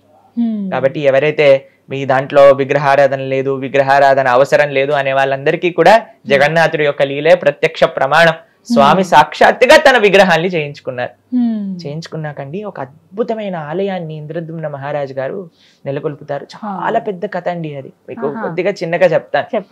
అయితే ఈ ఆలయం వచ్చాక ఈ ప్రతిష్ఠ ఎప్పుడైతే చేస్తారో భగవంతుడు ఇంద్రద్యుమ్న మహారాజు గారిని అడుగుతారు, ఇంత నా కోసం సేవ చేసావు, ఇంత తపనగా నా ఆలయాన్ని కట్టించావు, ఇంత ప్రేమతో నన్ను ఆరాధన చేస్తున్నావు, నీకేదన్నా కోరిక ఇవ్వాలనుంది, మీరు ఏదన్నా వరం కావాలి అని అంటే కోరుకోండి అని అంటారనమాట. అప్పుడు ఇంద్రద్యుమ్న మహారాజు గారు 3 కోరికలు కోరుకుంటారు. మీరు ఎప్పుడైనా విన్నారా ఏ కోరికలు అవి అని? ఒకటి ఏంటి అని అంటే, అయ్యా నీ చేతులు ఎప్పుడు కూడా తడిగా ఉండాలి. అంటే ఏంటో తెలుసా, ఎప్పుడు కూడా తింటూ ఉండాలన్నమాట, భోజనం చేస్తూ ఉండాలి, స్వామి ప్రసాదాన్ని నైవేద్యాన్ని స్వీకరిస్తూ ఉండాలి. స్వీకరించి చేతులు కడుగుతారు కదండి, చేతులు కడుక్కోగానే ఇంకో నైవేద్యం రావాల్సిందే అక్కడికి ఇంకొకటి. కాబట్టి పూరి జగన్నాథ క్షేత్రంలో ఉండే ఒక విలక్షణమైన సాంప్రదాయం ఏంటి అని అంటే, ప్రతి నిత్యము కూడా భగవంతుడికి నైవేద్యం సమర్పణ చేస్తూ ఉంటారన్నమాట. పూరికి ఎంత మంది వెళ్తే అంత మందికి భగవంతుడి యొక్క మహాప్రసాదం అనేది లభిస్తూ ఉంటుంది. కొత్త మట్టి కుండలలో స్వామికి చేస్తూ ఉంటారనమాట నైవేద్యం. ఎంతో వేల మంది సేవకులు కేవలం భగవంతుడి యొక్క నైవేద్యాన్ని ఉండడానికి అక్కడ సేవ చేస్తూ ఉంటారు. ఎంతో బాగుంటుందండి. పూరికి వెళ్ళి మీరు చూసారనుకోండి, అసలు ఆ వంటశాల, ఆ వంట గది లోపలికి వెళ్ళనివ్వరు, బయట నుంచి చూస్తే కట్టెల పొయ్యి మీద కొత్త కొత్త కుండలతో వాళ్ళందరూ కూడా తయారు చేస్తారు. అక్కడ ఒక పెద్ద బావి ఉంటుంది, ఆ బావిలో నుంచి నీళ్లు తీసుకొచ్చి వంటింట్లో అందించటము కొన్ని తరతరాలుగా చేస్తున్నారనమాట వాళ్ళ యొక్క వంశీకుల సేవ. కొన్ని వేల మంది పూరి ఆలయంలో సేవ చేస్తూ ఉంటారు. ప్రతి నిత్యము కూడా భగవంతుడికి ఈ విధంగా నైవేద్యాలు అనేవి సమర్పణ అవుతుంది. అవందరినీ కూడా భక్తులకి పంచిపెడుతూ ఉంటారనమాట. ఇది మొట్టమొదటి కోరిక. రెండో కోరిక ఏంటి అని అంటే, అయ్యా నీ దర్శనం ఎప్పుడు కూడా భక్తులకి అవుతూ ఉండాలి. కాబట్టి పూరి క్షేత్రంలో జగన్నాథుడు చాలా కొద్దిసేపు మాత్రమే నిద్రపోతారు. మామూలు సమయంలో ఎప్పుడు కూడా దర్శనం. మీకు విషయం తెలుసా, అక్కడ విచిత్రం ఏంటి అని అంటే, స్వామికి అలంకరణ చేసేటప్పుడు కూడా భక్తులు దర్శనం చేస్తూ ఉంటారనమాట. స్వామికి అలంకరణ తీసేసి నెక్స్ట్ అలంకరణ వేస్తూ ఉంటారు, అయినా సరే భక్తులు దర్శనం చేసుకుంటూ ఉంటారు. జనరల్ గా ఆలయంలో మనం చూసాం అనుకోండి, అలంకరణ అయిపోయాక కర్టెన్లు తీసి దర్శనం ఉంటుంది, కానీ పూరిలో ప్రతి నిత్యము దర్శనమే అనమాట. మూడో కోరిక ఏంటో తెలుసా అండి, నాకెప్పుడు కూడా పిల్లలు పుట్టకూడదు. అయితే ఎందుకు ఇంద్రద్యుమ్న మహారాజు గారు ఇలా అన్నారు అని అంటే, ఇప్పుడు నాకు పిల్లవాడు పుట్టాడు అనుకోండి, వాడు అంటాడు ఇది మా నాన్న కట్టించిన గుడి, వాళ్ళ పిల్లవాడు అంటాడు మా తాత కట్టించిన గుడి, దీనికి నేను అర్హుణ్ణి, నాకు స్పెషల్ దర్శనాలు కావాలి, నేను చెప్పింది జరగాలి. అయ్యా ఇది నీ గుడి, నీ భక్తుల గుడి, నీకు నీ భక్తులకి ఎవ్వరు మధ్యలో రాకూడదు, చక్కగా వాళ్ళందరూ నేను సేవ చేసుకోవాలి, కాబట్టి నా అనేవాడు ఉండాల్సిన అవసరం లేదు అని అన్నారండి ఇంద్రద్యుమ్న మహారాజు. ఇప్పుడు చూడండి, అంత భగవంతుడు వచ్చి మీ కోరికలు నెరవేరుస్తా అని అన్నప్పుడు ఇంద్రద్యుమ్న మహారాజు తన కోసం తాను ఏమన్నా అడిగాడా అండి? అయ్యా నువ్వు బాగుండాలి, నువ్వు బాగా తినాలి, నువ్వు నీ భక్తులకి మంచిగా కృప చూపించాలి, నా అనేది ఉండకూడదు. నువ్వు నీ భక్తులు ఇద్దరు కూడా చక్కగా మీ పైన ప్రేమ వాళ్ళు చూపిస్తారు, వాళ్ళ పైన ప్రేమ నువ్వు చూపించు. ఇది నిజమైన భక్తి అని అంటే, జగన్నాథపురిలో ఉండి సాక్షాత్తుగా కృష్ణుడు, సాక్షాత్తుగా బలరాముడు, సాక్షాత్తుగా సుభద్ర. నీలాచల నివాసాయ నిత్యాయ పరమాత్మనే బలభద్ర సుభద్రాభ్యాం శ్రీ జగన్నాథాయ తే నమః. ఆ నీలాచలంలో ఉంది సాక్షాత్తుగా కృష్ణుడే. అయితే అక్కడ ఉండే సాంప్రదాయం, ఆ లోకల్ సాంప్రదాయం ప్రకారంగా నాభి బ్రహ్మ అని అంటారు. అది ఏంటో తత్వం ఇంకా అంత ఎవరికి కూడా తెలియదు, అదొక రహస్యం. నాభి బ్రహ్మ అది జగన్నాథుడి లోపల నుంచి ఇంకొక విగ్రహం లోపలికి ట్రాన్స్ఫర్ చేస్తారు అనేది మనం చూస్తూ ఉంటాం. కానీ అది ఏంటి అనే విషయాలు మనకి అంత క్లారిటీగా తెలియదు అనమాట. ఇంకో విషయం ఏంటి అని అంటే, స్వామి యొక్క ఈ విచిత్రమైన లీలలు, ఈ విలక్షణమైన లీలలు ఎన్నో ఎన్నో ప్రదేశాల్లో ఉంటూ ఉంటాయి. కానీ జగన్నాథపురిలో ఉండే కృష్ణుడు, మనం ఆ నాభి బ్రహ్మ చేత కృష్ణుని జగన్నాథుని ఆరాధన చేయట్లేదు, జగన్నాథుడు కృష్ణుడు కాబట్టి ఆరాధన చేస్తున్నాం. ఆయన యొక్క మహిమలు, ఆయన యొక్క లీలలలో ఎన్నో రకాల రహస్యాలు, ఎన్నో లీలలు జగన్నాథపురిలో మనం వీక్షిస్తాం అనమాట. ఆ విగ్రహాలు కూడా ఎన్నో సంవత్సరాలకు ఒకసారి ఇలా మారుస్తారు కదండి. అవునండి. వాటి గురించి కూడా చాలా ఆసక్తిగా ఉంటాయి విన్నా కూడా. నిజమే, లీలలు చాలా భగవంతుడు ఉంటాయి. అక్కడ చెప్తారు ఏంటి అని అంటే, భగవంతుడికి నిజంగా మారాల్సిన అవసరం లేదు. ఒకసారి భగవంతుడి యొక్క విగ్రహాన్ని మనం ఆరాధన చేస్తున్నాం మనస్సుతో ఆవాహన చేసి అని అంటే, అక్కడ సాక్షాత్తుగా భగవంతుడు వచ్చి ఉన్నారు. ప్రాణ ప్రతిష్ఠ అని అంటారు, మీరు వినే ఉంటారు కదా. భగవంతుణ్ణి ఆ విగ్రహం లోపలికి ఆవాహన చేస్తామన్నమాట. చాలా మంది అంటారు మీరు రాయిని పూజ చేస్తున్నారు. నేను రాయిని పూజ చేయట్లేదండి, రాయి లోపలిని భగవంతుని ఆహ్వాన చేసి, ఇప్పుడు చూడండి ప్రేమ మీరు ఎవరి దగ్గరైనా ఉంది అని అనుకోండి, అయ్యా మీరు తప్పకుండా రావాలి మా దగ్గరికి అని అంటే మీరు వెళ్తారా లేదా? వెళ్తారా అండి? ఆహ్వానిస్తే ఖచ్చితంగా తప్పకుండా వెళ్తారు కదా. ప్రేమతో ఆహ్వానం చేస్తే తప్పకుండా వెళ్తారు కదా. మరి భగవంతుడు ప్రేమైక మూర్తి అన్నప్పుడు అంతటా ఉండే స్వామి ఆ రాయిలో ఎందుకు ఉంటారండి? అయ్యా స్వామి నిన్ను ఈ విధంగా నేను ఆరాధన చెయ్యాలి అని అనుకుంటున్నప్పుడు మనం ప్రేమతో ఆహ్వానం చేస్తే ఎందుకు స్వామి రాడండి కదా. కాబట్టి మనం ఆరాధన, ఆ శ్రీ విగ్రహాన్ని యొక్క ఆరాధన అనేది తప్పనిసరిగా చేయాలి. అందులో భగవంతుడు సాక్షాత్తుగా ఉన్నాడు. కాబట్టి ఆ స్వామిని అక్కడ చూస్తే నవకలేవరం అనే ఒక ఉత్సవం చేత ఎప్పుడైతే అధిక ఆషాఢ మాసం వస్తుందో అప్పుడు మారుస్తారనమాట విగ్రహాల్ని. ఒక కొత్త విగ్రహాలని చేయించి అందులో నుంచి ఈ నాభి బ్రహ్మని ఇందులోపల పెట్టి మిగతా ప్రతిష్టా కార్యక్రమాలన్నీ కూడా చేసేసి ఈ పురాణ విగ్రహాలన్నింటినీ కూడా తీసుకెళ్లి అక్కడ ఒక ఆలయంలోనే ఒక దగ్గర ఉంటుంది, ఒక ప్రదేశం ఉంటుంది అనమాట. అందులోపల వాళ్ళు పూజ చేస్తారనమాట. ఇది అక్కడ పూరిలో ఒక లోకల్ సాంప్రదాయంగా నడుస్తూ ఉంటుంది. అయితే ఒకళ్ళ దగ్గర నుంచి నేను విన్నాను, ఒక భక్తుల దగ్గర నుంచి. ఆయన అంటారు, భగవంతుడు అంటున్నారు ఈ ప్రపంచంలో ఉండే వాళ్ళతో, అయ్యా సాక్షాత్తుగా భగవంతుడి యొక్క విగ్రహాన్ని అయినా నేనైనా సరే ఒక రోజు ఎక్స్పైరీ, ఒక రోజు అయిపోతాను, ఆ కొత్త విగ్రహం రావాల్సి వస్తుంది. కానీ ఈ ప్రపంచంలో ఉండే మనుషులు అనుకుంటారట నేను ఎప్పటికీ జీవిస్తాను, నాకు అప్పుడు ఎప్పుడు ఎండ్ రాదు అని అనుకోని వాళ్ళ జీవితంలో వాళ్ళ యొక్క ఆశల్ని, వాళ్ళ యొక్క కోరికల్ని వాళ్ళు నెరవేర్తిస్తూ వెళ్తూ ఉంటారు. ఇప్పుడు చూడండి ఎంత ఆశ్చర్యం అని అంటే, మనం ఉండే వాళ్ళందరూ కూడా పక్కన ఉండే వాళ్ళు పోతున్నారు అని మనం గమనించినా సరే నేను మాత్రం పోను, నాకు మాత్రం ఎండ్ లేదు అని అనుకుంటారు. అవును. కాబట్టి జనాలకు చూపిస్తూ ఉన్నారట భగవంతుడు ఈ లీల మాధ్యమంగా అని కూడా ఒకళ్ళు చెప్తూ ఉంటే నేను విన్నాను అనమాట. కాబట్టి జగన్నాథుడి యొక్క లీలలు అనంతం, అద్భుతం. కాబట్టి మీరందరూ కూడా తప్పకుండా జగన్నాథ క్షేత్రాన్ని దర్శించండి, ఆ స్వామి యొక్క కృపకు పాత్రలు కాయండి. రథయాత్ర సమయం కాకుండా ఇంకా స్పెషల్ డేస్ ఉంటాయా స్వామి పూరిలో? పూరిలో ప్రతి నిత్యం కూడా ఎన్నో ఉత్సవాలు జరుగుతూ ఉంటాయన్నమాట. రథయాత్ర, దాంతో పాటు స్నాన పూర్ణిమ అని చేస్తారనమాట. స్నాన పూర్ణిమ జగన్నాథుడి యొక్క బర్త్డే అని అంటారు. అయితే ఆ స్నాన పూర్ణిమ రోజు ఏం చేస్తారు అంటే, భగవంతుడికి ఎన్నో వందల కలశాలతో అభిషేకం చేస్తారు. దాని తర్వాత భగవంతుడికి జ్వరం వస్తుంది. ఎందుకంటే అన్ని చల్లటి నీళ్ళతో స్నానం చేసేసరికి వాళ్ళకి జ్వరం వస్తుంది అని చెప్పి 15 రోజులు దర్శనం ఉండదన్నమాట. అనవసర కాలము అని అంటారు. దాంట్లో ఇప్పుడు చూడండి, ఇక్కడ విద్యాపతి అనే మంత్రి గురించి మనం తెలుసుకున్నాం కదా. వాళ్ళ యొక్క పరంపర వాళ్ళందరూ కూడా భగవంతుడికి సేవ చేస్తూ ఉంటారు. విశ్వవసు అనే శబర జాతికి చెందిన వాళ్ళు కూడా భగవంతుడికి ఆలయంలో సేవ చేస్తూ ఉంటారనమాట. ఎప్పుడైతే ఈ అనవసరం అనే సమయం వస్తుందో అక్కడ ఈ శబర జాతికి సంబంధించిన వాళ్ళందరూ కూడా జగన్నాథుడికి ఆ ఆ అరణ్యంలో దొరికే మూలికలతో మెడిసిన్స్ తయారు చేసి ఆయనకి ఇస్తూ ఉంటారన్నమాట. అయితే నయం అప్పటికి అవడం ఆ భగవంతుడికి జ్వరం వస్తుంది అని చెప్తారు. ఎన్నో అద్భుతమైన పదార్థాలను కలిపి స్వామికి ప్రతినిత్యం నివేదన చేస్తూ వాళ్ళు ఆ జ్వరాన్ని తగ్గిస్తూ ఉంటారన్నమాట. ఇది భగవంతుడు చేసే ఒక లీల, తన భక్తుల యొక్క సేవని బాగా స్వీకరించడానికి అనమాట.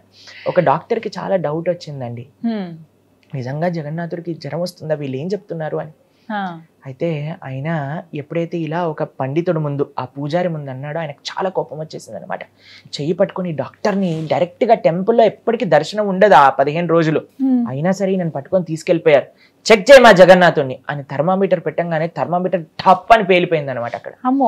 అప్పుడు వెంటనే డాక్టర్ సాష్టాంగ నమస్కారం చేసి జగన్నాథుడికి, అయ్యా నన్ను క్షమించండి, మీ పట్ల అపరాధం చేశాను అని ప్రార్థన చేసిన సంఘటన కూడా ఇటీవల జరిగిందనమాట.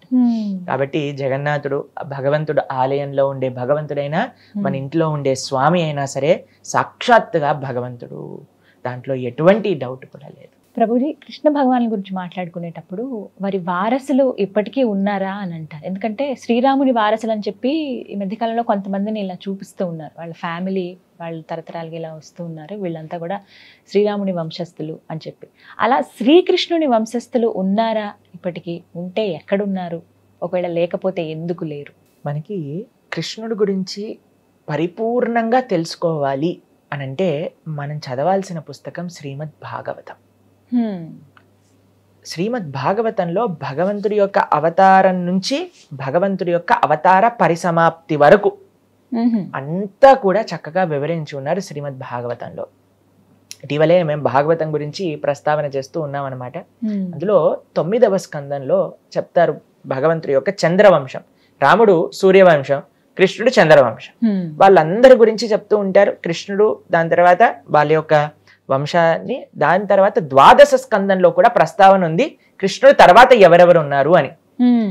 కృష్ణుడి యొక్క వంశంలో మనకి చిట్ట చివరిగా కొన్ని వజ్రనాభుడు అనే ఒక మహారాజు గారి గురించి ప్రస్తావన ఉంటుంది. ఆయన సాక్షాత్తుగా కృష్ణుడి లాంటి విగ్రహాలను తయారు చేయించి బృందావనంలో ప్రతిష్టాపన చేస్తారనమాట. ఇప్పుడు మనం బృందావనం వెళ్తే అక్కడ చాలా మటుకు కృష్ణ విగ్రహాలన్నీ కూడా తన వంశంలో వచ్చిన వజ్రనాభుడు అనే మహారాజు గారు చేయించి అక్కడ ప్రతిష్టాపన చేశారు. సుఖదేవ గోస్వామి భాగవతం చెప్తూ ఉన్నారు కదా, కృష్ణుడి యొక్క ఆ పరంపరనంతా కూడా చెప్తూ వజ్రనాభుడు తర్వాత కొన్ని పేర్లు చెప్పి దాంతో పరంపరను ఆపేస్తారనమాట. కొంతమంది ఏం చెప్తారు అని అంటే, ఈ సూర్యవంశ చంద్రవంశానికి సంబంధించిన రాజులు తపస్సు చేస్తూ ఉంటారు ఎక్కడో, మళ్ళీ కృతయుగం వచ్చాక మళ్ళీ ఆ చంద్ర సూర్య వంశాలను ముందుకు తీసుకెళ్తారు అని కూడా చెప్తారు.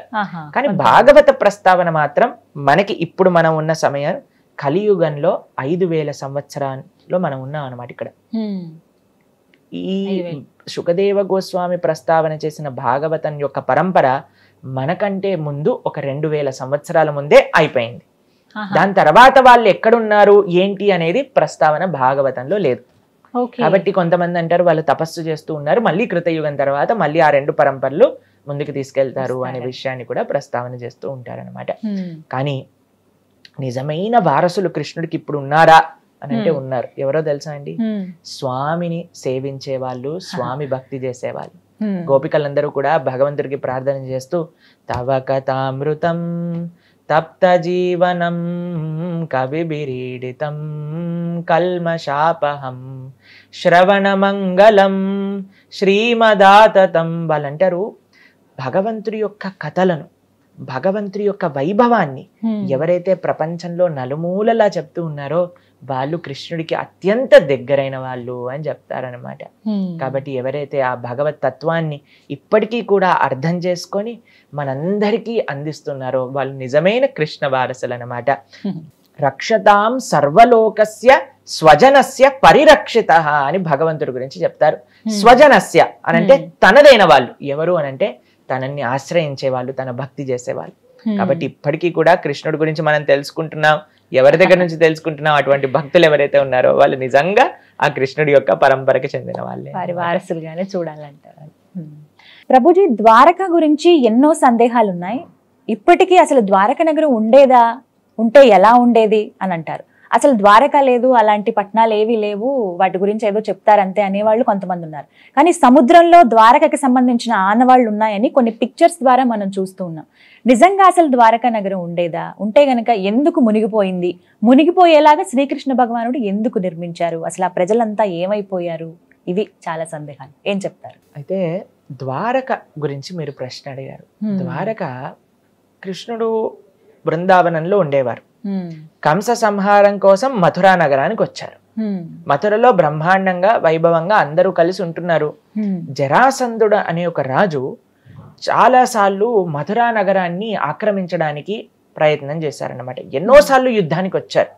అయితే చాలా మంది ఏమనుకుంటారు అని అంటే జరాసంధుడికి భయపడి కృష్ణుడు ద్వారకకి వెళ్ళారు అని అనుకుంటారు. కానీ నిజం కాదండి. కృష్ణుడు తన యొక్క ద్వారక ఆ మథురా వాసులందరినీ కూడా ఒక ప్రైవేట్ ప్లేస్ కి తీసుకెళ్ళాలి, అక్కడ వాళ్ళందరితో చక్కగా లీలలు చేస్తూ తన ఐశ్వర్యాన్ని ప్రకటింపజేయాలి అని స్వామి నిశ్చయం చేసుకున్నారనమాట. మీకు ఇప్పుడు దుబాయ్ లాంటి దేశాలలో మీరు చూస్తే సగం విల్లా వాటర్ లోపల సగం పైన ఉంటుంది. అలాంటివన్నీ చాలా ఫ్యాసినేటింగ్ గా ఉంటాయన్నమాట. అయితే అలా భగవంతుడు కూడా తమ వాళ్ళందరినీ కూడా ఒక మంచి ఫ్యాసినేటింగ్ ఎక్స్పీరియన్స్ ఇవ్వాలి అని అనుకున్నారు. ఒక రాత్రిలో ద్వారకా నగరాన్ని నిర్మించేశారు. తన యొక్క ఐశ్వర్యం అటువంటిది. భగవంతుడు అంటే మామూలు కాదండి. ఒక రాత్రిలో ద్వారకా నగరం మొత్తం కూడా రాత్రిపూట మథురలో పడుకున్న వాళ్ళు ప్రొద్దున పూట ద్వారకలో లేశారు. నగరంలో ఉండే ప్రజలందరినీ కూడా రాత్రికి రాత్రి షిఫ్ట్ చేయించేశారనమాట భగవంతుడు. అయితే చక్కగా ఆ ద్వారకా నగరం గురించి చెప్తారండి భాగవతంలో, మహాభారతంలో. మీరు చూస్తే అసలు 8 నుంచి 9 లక్షల బంగారు భవనాలు ఉండేవట ద్వారకలు. అసలు రాసి పోసిన ఐశ్వర్యం ద్వారక. అంత అందం, అంత వైభవం ఇంకా ప్రపంచంలో ఇంకెక్కడ ఉండేది కాదు. అంత అద్భుతమైన నగరాన్ని నిర్మించారు కృష్ణుడు అన్నమాట. అయితే ఇక్కడ నుంచి జరాసంధుడు అపరెంట్ గా చూస్తే మనం జరాసంధుడు యొక్క ఆ సైన్యాన్ని దాడికి ఈయన అక్కడికి వెళ్ళిపోయినట్టే అనిపిస్తుంది. కానీ అది నిజం కాదు. ఎందుకు అనంటే జరాసంధుడు చివరిసారికి వచ్చినప్పుడు కృష్ణుడు బలరాములు ఇద్దరూ కూడా పారిపోతారు. చాలా మంది ప్రపంచంలో ఈ విషయాన్ని కూడా కృష్ణుడిని అడుగుతూ ఉంటారనమాట. ఏ కృష్ణ, ఈయన భయపడి పారిపోయారు జరాసంధుడి యొక్క యుద్ధం నుంచి అని. ఇంకో విషయం తెలుసా అండి, కృష్ణుడు ఏం చేసినా తనకి వైభవమే. కృష్ణుడు యుద్ధం నుంచి పారిపోతే ఆయనని రన్ చోడ్ రాయ్ అని పిలుస్తారనమాట. ద్వారకలో డాకోర్ ద్వారక అని ఒక ప్రదేశం ఉంది. అక్కడ ఆయన భగవంతుడి పేరే రన్ చోడ్ రాయ్ అని, అంటే యుద్ధాన్ని వదిలేసి పారిపోయిన వాడు. అక్కడ లైన్లు కట్టి భగవంతుడికి దర్శనం చేస్తూ ఉంటారనమాట. కాబట్టి మానవ మాత్రం ఏమైనా చేసామనుకోండి మనకి అది గొప్పతనాన్ని తెచ్చిపెట్టదు. కానీ కృష్ణుడు ఏం చేసినా, ఆయన వెన్నదనం చేశాడనుకోండి ఆయన మక్కన్చోర్ అయ్యారు. ఇక్కడ యుద్ధం నుంచి పారిపోయారు అనుకోండి రంచోడ్ రాయ్ అయ్యారు. గోవర్ధనాన్ని ఎత్తారనుకోండి గిరిధరుడు అయ్యాడు. గోవులను పాలించారనుకోండి గోపాలుడు అయ్యాడు. ఆయన ఏది చేసినా లీల. ఆయన చేసేదే దానికోసం. నేను ఏం చేసినా సరే అందరు కూడా అనుకుంటారు మా కృష్ణ బలరాములు పరిగెత్తిపోతున్నారు అని ఎక్సైటింగ్ గా చూస్తారనమాట. ఏమైంది అంటే జరాసంధుడు తన యొక్క సైన్యం మొత్తం కూడా వేసుకొని కృష్ణ బలరాములు వెనకాల పడతారండి. అయితే అక్కడ ప్రహసన అనే ఒక పెద్ద పర్వతం, చాలా పెద్దదనమాట, దాని పైకి ఎక్కేస్తారు. అప్పుడు ఈయన జరాసంధుడు అనుకుంటారు మంచి పని అయింది, వీళ్ళిద్దరు ఈ పర్వతం పైకి వెళ్ళిపోయారు, చుట్టూ కూడా మంట పెట్టిచ్చేస్తాడు అనమాట. ఆ పర్వతం చుట్టూ కూడా ఈ పర్వతంలో కాలిపోతారు ఈ కృష్ణ బలరాములు ఇద్దరు అని. అయితే ఏం చేస్తారు తెలుసా, ఎప్పుడైతే ఆ మంట ఇలా పైకి వస్తుందో కృష్ణ బలరాములు ఇద్దరు కూడా ఎన్నో యోజనాలు పొడవున్న ఆ పర్వతం పై నుంచి లాంగ్ జంప్ చేస్తారు. అమ్మో, పర్వతం నుంచి కిందకి హ్యాపీగా సేఫ్ ల్యాండింగ్ అయ్యి మళ్ళీ వాళ్ళు ద్వారకా నగరానికి వెళ్ళిపోతారనమాట.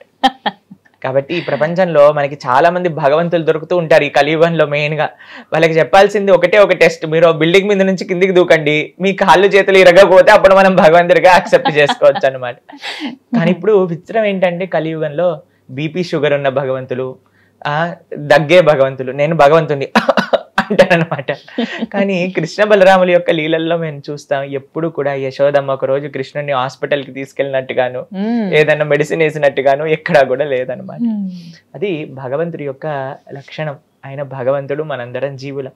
అయితే ఎందుకు ఈ విషయాన్ని ప్రస్తావన చేశారంటే కృష్ణుడికి ఏం భయపడాల్సిన అవసరం లేదు. కృష్ణుడు ద్వారకా నగరాన్ని నిర్మించింది కేవలం తన భక్తులకి ఒక ఎక్స్క్లూజివ్ ప్రదేశాన్ని అందించాలి, వాళ్ళతో చక్కగా లీలలు చేయాలి అని ఆ ద్వారకా నగరాన్ని నిర్మించారు. అయితే ద్వారకా నగరంలో ఉండే వాళ్ళు ఎవరు, ఆ యదుకులంలో ఉండే వాళ్ళు ఎవరు అని అంటే సాక్షాత్తుగా నిత్య ద్వారక భగవంతుడి యొక్క లోకం నుంచి అవతరించిన వాళ్ళే అన్నమాట. అందరూ కూడా భగవంతుడి యొక్క అవతార పరిసమాప్తి జరిగిపోతుంది అన్నప్పుడు వాళ్ళు కూడా స్వామి యొక్క లోకానికి వెళ్ళాలి కదా. అందుకోసం స్వామి ఏం చేశారు అని అంటే ఆ ద్వారకా నగరాన్ని మొత్తం కూడా సముద్రంలో తీసుకెళ్లిపోయేటట్టుగా ఒక ఆలోచన చేశారు అని మనం వింటాం. కానీ ఇప్పటికీ కూడా మనం వెళ్తే ద్వారక కనిపిస్తుంది మనకి, సముద్రంలో కూడా ఉంది, మనం చూస్తాం. మీరు చెప్పినట్టుగా ఒక ఆర్కియాలజికల్ డిపార్ట్మెంట్ వాళ్ళు ఎక్స్కవేట్ చేశారు అని మనకి నేషనల్ జియోగ్రఫిక్ ఛానల్లో ఆ వీడియోని కూడా ఇప్పటికీ మనం చూస్తాం, చిన్నగన్నప్పటి నుంచి చూస్తాం. అయితే విచిత్రం ఏంటి అని అంటే వాళ్ళ డాటర్ మా ఆశ్రమానికి వచ్చారనమాట కొన్ని నెలల ముందు. ఆవిడతో మేము చాలాసేపు మాట్లాడాం. వాళ్ళ నాన్నగారికి ఎలా ఈ యొక్క ఐడియా వచ్చింది, కృష్ణుడు ఎలా స్ఫూర్తిని కలిగించారు, ఎలా ఎక్స్కవేషన్లో ఎన్ని భగవంతుడి యొక్క అద్భుతమైన ఎక్స్పీరియన్సెస్ వాళ్ళ తండ్రి గారికి కలిగాయి అనే విషయాలన్నీ కూడా వాళ్ళ డాటర్ మాతో పంచుకున్నారనమాట.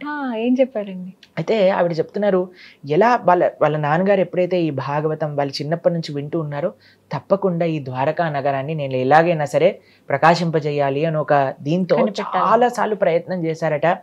ఆయనకి సరైన హెల్ప్ వచ్చి వాళ్ళ యొక్క సరైన టీం తయారయ్యి వాళ్ళ లోపలికి వెళ్ళి చూస్తూ ఉంటే ఎన్ని అద్భుతాలు.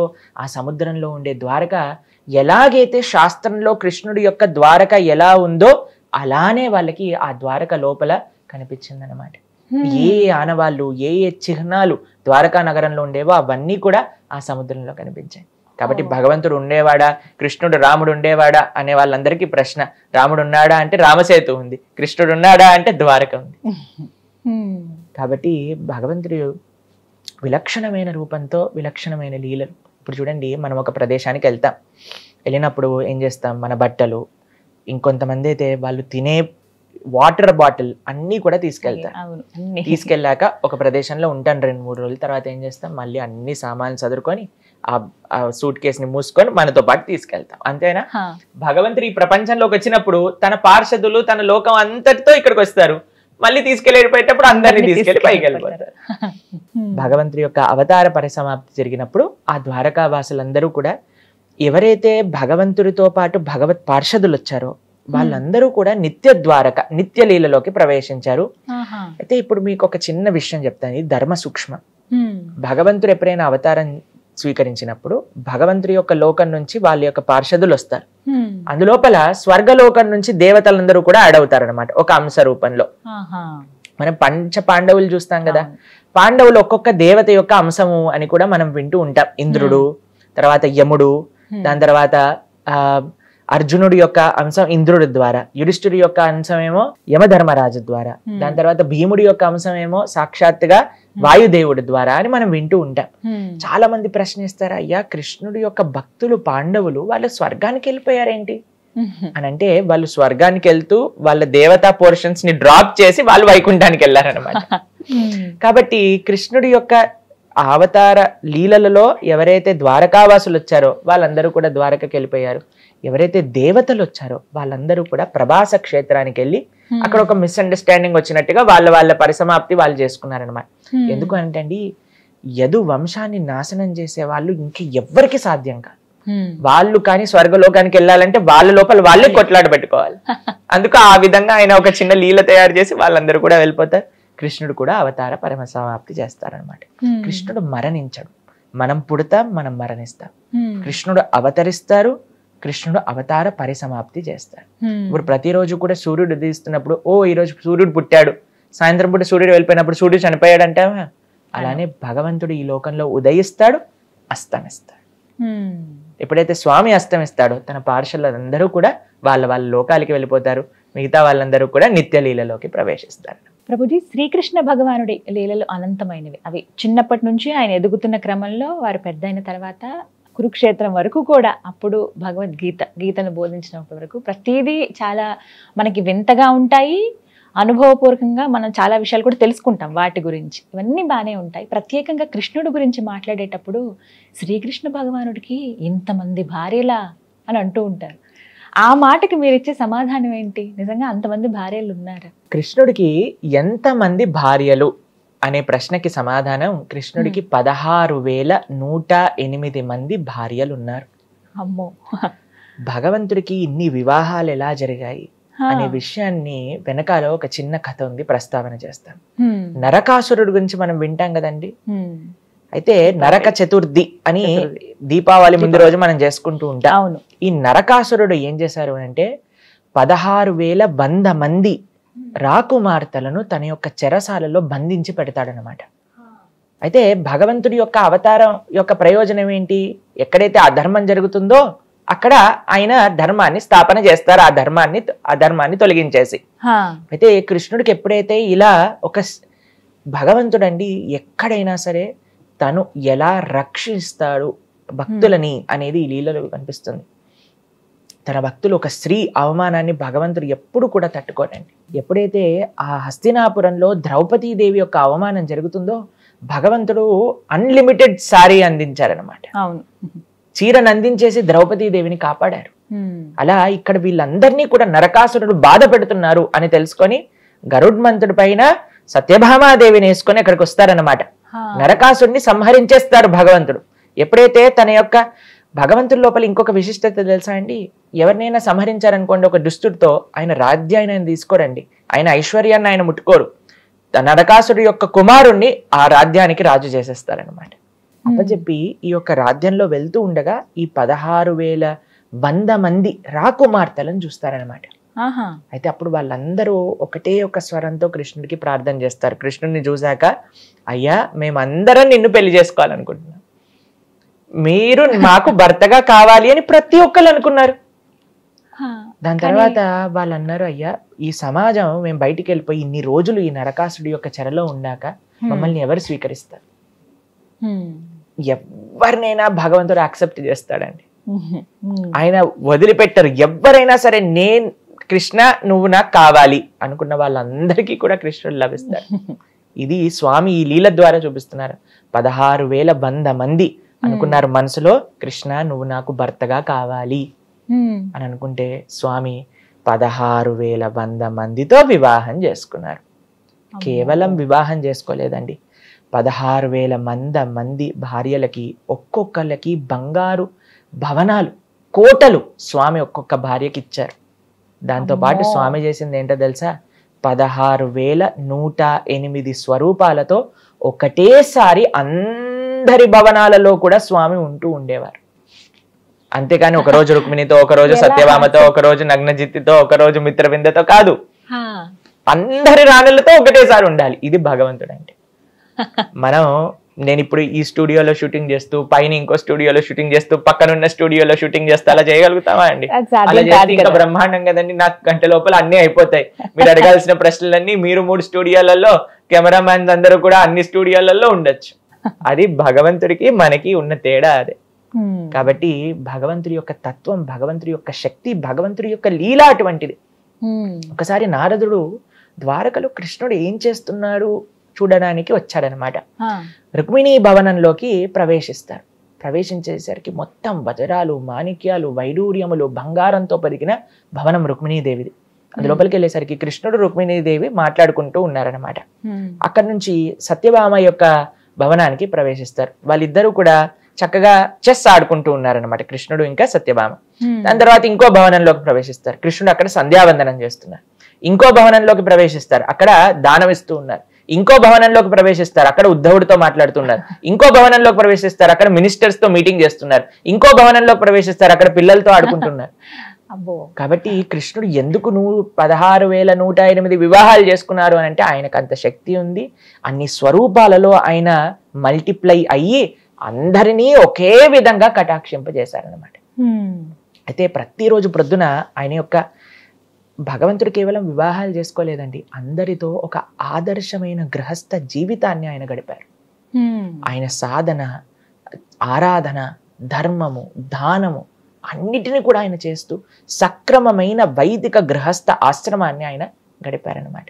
అయితే ప్రొద్దున్నే వాళ్ళ ఇంట్లో ఉండేవన్నీ అయిపోయాక 16,108 కృష్ణుడు 16,108 భవనాల్లో నుంచి బయటకు వచ్చి ఒక్క కృష్ణుడిగా మారిపోయి రథం పైన కూర్చొని తన యొక్క రాజ్య వ్యవహారాలకు వెళ్తూ ఉండేవారు అనమాట.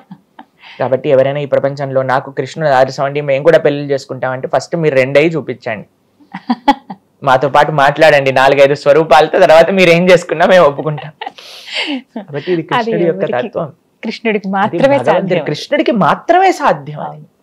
కాబట్టి చాలా మంది కృష్ణుడు ఎందుకు ఇలా చేశాడు అని అంటే, కృష్ణుడు చేస్తే మేం చేస్తే తప్పేంటి అని అంటే, ఫస్ట్ మీరు చేయాల్సిన పని ఏంటో తెలుసా? గోవర్ధనాన్ని ఎత్తండి. గోవర్ధనం కాదండి, ఇక్కడ చిన్న వాటర్ బాటిల్ని ఒక 7 నిమిషాలు పట్టుకొని చూద్దాం, ఒక కుర్చీని పట్టుకొని చూద్దాం, మనకి ఏం సాధే కాదు. నేను చాలా మందికి చెప్తుంటా, ఫస్ట్ మీరు ఒక్క కుటుంబాన్ని చాలా బ్రహ్మాండంగా చూసుకోండి, అదే చాలా పెద్ద విషయం. ఒక భార్య, ఒక భర్త, పిల్లలు, తల్లిదండ్రులు, అత్తామామలు, వీళ్ళని ఒక్క కుటుంబాన్ని మనం జాగ్రత్తగా చూసుకోగలుగుతున్నామండి. ఈ గొడవ, ఆ గొడవ, ఈ పని, ఈ మిస్అండర్స్టాండింగ్స్ వీటిలలో ఉన్నప్పుడు మనకి భగవంతుడి పైన ఆయన ఇన్ని వివాహాలు చేసుకున్నా సరే ఎక్కడ ఆయనకి ఫ్యామిలీ ప్రాబ్లం వచ్చింది అన్నట్టుగా వినలేదు మనం. ఇదే అడగాలి స్వామి, ఆయనకి ఎక్కడ కూడా గొడవలు పెట్టుకున్నారు, వాళ్ళు వచ్చి వాళ్ళతో పోరైంది అని భాగవతంలో ఎక్కడా వినం. అందరూ రాణులు కూడా ఎంతో ఆనందంగా ఉన్నారనమాట. అందరూ కురుక్షేత్రానికి ఒకసారి వెళ్తారనమాట. సూర్యగ్రహణం వస్తుంది అప్పుడు అందరు వెళ్ళినప్పుడు ద్రౌపది దేవి అందరు రాణులతో మాట్లాడుతుంది. అసలు వాళ్ళు ఎంత ఆనందపడతారంటే, కృష్ణుడు నిరంతరం కూడా కృష్ణుడి గురించి ఆలోచిస్తూ ఉంటారు. అందరూ హ్యాపీగా చూసుకోగలిగాడు అనమాట కృష్ణుడు. అది కృష్ణ తత్వం. కేవలం 16,108 రాణులు కాదండి, ఎంత మంది స్వామి దగ్గరికి వెళ్ళినా స్వామి కటాక్షించగలరు, స్వామి చూసుకోగలుగుతారు. ఎంతమంది భక్తులు. మిథిలా దేశంలో భగవంతుడికి 2 భక్తులు ఉండేవాళ్ళు అనమాట. బహుళాశ్వ, శృతదేవ. ఒకళ్ళు రాజు, ఒకళ్ళు చాలా చాలా పేద బ్రాహ్మణుడు అనమాట. అయితే కృష్ణుడు ఆ మిథిలా దేశానికి వెళ్ళినప్పుడు వెళ్తూనే 2 స్వరూపాలతో మారిపోతారు. ఒక స్వరూపంతో బహుళాశ్వ దగ్గరికి వెళ్తారు, ఇంకో స్వరూపంతో శృతదేవుడి దగ్గరికి వెళ్తారు.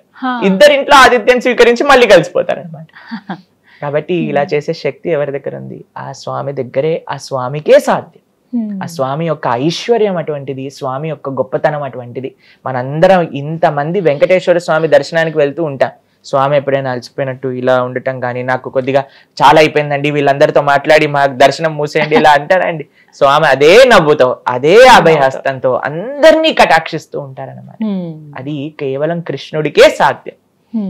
మరి కృష్ణుడిని అనుసరించచ్చా అనంటే, నిజంగా మీరు కృష్ణుడిని అనుసరించాలి అనంటే, కృష్ణుడు చెప్పిన మాటలు ఏవైతే భగవద్గీత ఉందో దాన్ని అనుసరించాలి. భగవంతుడి యొక్క తత్వాన్ని తెలుసుకోవాలి, భగవంతుడి యొక్క ఐశ్వర్యాన్ని తెలుసుకోవాలి అని అంటే భగవంతుడు చెప్పింది భగవద్గీత, దాన్ని మనం ఆచరించాలి. లేదండి నేను భగవంతుడిని ఆచరించాలనుకుంటున్నా, మీకు ఒక రైట్ ఎగ్జాంపుల్ ఉన్నాడు, మా రామచంద్రుడు. మనందరి రాముడిని మనం ఆశ్రయించాలన్నమాట. కాబట్టి ఎవరినైనా ఎగ్జాంపుల్, ఐడియల్ ఎగ్జాంపుల్ మనకు కావాలి అని అంటే అది రామచంద్రుడి రూపంలో. అలానే ఎవరైనా చెప్పింది మనకు కావాలి అంటే అది కృష్ణుడు చెప్పిన భగవద్గీత. వీటిని మన జీవితంలో నిత్య ఆచరణ యోగ్యం. ప్రభుజీ, కొన్ని చిత్రాల్లో చూస్తూ ఉంటాం కదా కృష్ణుడికి సంబంధించి, అంటే ఇప్పటి జనరేషన్ కృష్ణుడు అలా మిక్స్ చేసి కొన్ని సినిమాలు తీస్తూ ఉన్నారు. అందులో కార్తికేయ 2 అనేటువంటి చిత్రం వచ్చింది. కార్తికేయ మొదటి సినిమా బాగా సక్సెస్ అయింది, ఆ తర్వాత కార్తికేయ 2 తీసుకున్నారు. ఫస్ట్ స్టోరీలో ఎక్కువగా కుమారస్వామి గురించి ఉంటుంది కార్తికేయుడు. ఆ తర్వాత కార్తికేయ 2లో కృష్ణ భగవానుల గురించి ప్రత్యేకంగా ఒక కడియం గురించి ఉంటుంది ఆ స్టోరీ. కడియంని ఉద్ధవుడికి ఆయన బహుకరించారని చెప్పి, నిజంగానే కడియం ఉద్ధవుడికి ఇచ్చారా శ్రీకృష్ణ భగవానుల వారు? అసలు ఆ కడియంలో ఏముంది? ఇది తెలుసుకోవాలనుకుంటున్నాం. మీకు నిజంగా చెప్పాలి అని అంటే, మేము సినిమా చూసి ఒక 15 సంవత్సరాలు పైగా అయిపోయింది. కాబట్టి మీరు ఏం మాట్లాడుతున్నారో అనే విషయాన్ని మీ దగ్గర నుంచి విని నేను అర్థం చేసుకుంటున్నా.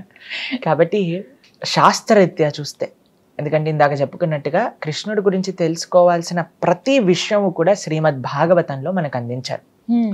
అయితే భాగవతంలో ఎప్పుడైతే భగవంతుడి యొక్క అవతార పరిసమాప్తి, ఆయన గోలోకానికి వెళ్ళిపోవాలి అనే సమయానికి ఏమవుతుంది అని అంటే, ఆయన యొక్క అశ్వత్థ వృక్షం దగ్గర కృష్ణుడు ఇలా శరీరాన్ని ఇలా ఆంచుకొని కూర్చుంటారనమాట. అప్పుడు ఉద్ధవుడు వస్తాడు ఆ ప్రదేశానికి అనమాట. దాంతో పాటు మీకు ఒక విషయం చెప్తాను, మైత్రేయుడు అనే ఒక మహర్షి కూడా అక్కడికి వస్తారనమాట. వీళ్ళిద్దరూ మాత్రమే భగవంతుడి యొక్క అవతార పరిసమాప్తి జరిగేటప్పుడు కృష్ణుడి దగ్గర ఉన్నారు. ఇంకా ఎవ్వరూ తెలియదు అసలు కృష్ణుడు ఎలా అవతారాన్ని చాలించారు అనే విషయాన్ని. అయితే వీళ్ళిద్దరు వస్తున్నప్పుడు కృష్ణుడు వాళ్ళిద్దరితో మాట్లాడుతూ, ముఖ్యంగా ఉద్ధవుడితో మాట్లాడుతూ, భగవంతుడు ఇచ్చినది అన్నిటికంటే గొప్ప ఒక ఐశ్వర్యాన్ని ఉద్ధవుడికి ఇస్తాడు. ఏంటో తెలుసా అండి? ఆ ఐశ్వర్యం శ్రీమద్ భాగవతాన్ని కృష్ణుడు తన సొంత నోటి ద్వారా ఉద్ధవుడికి ఉపదేశం చేస్తారనమాట. ఉద్ధవ గీత అని అంటారు భాగవతంలో.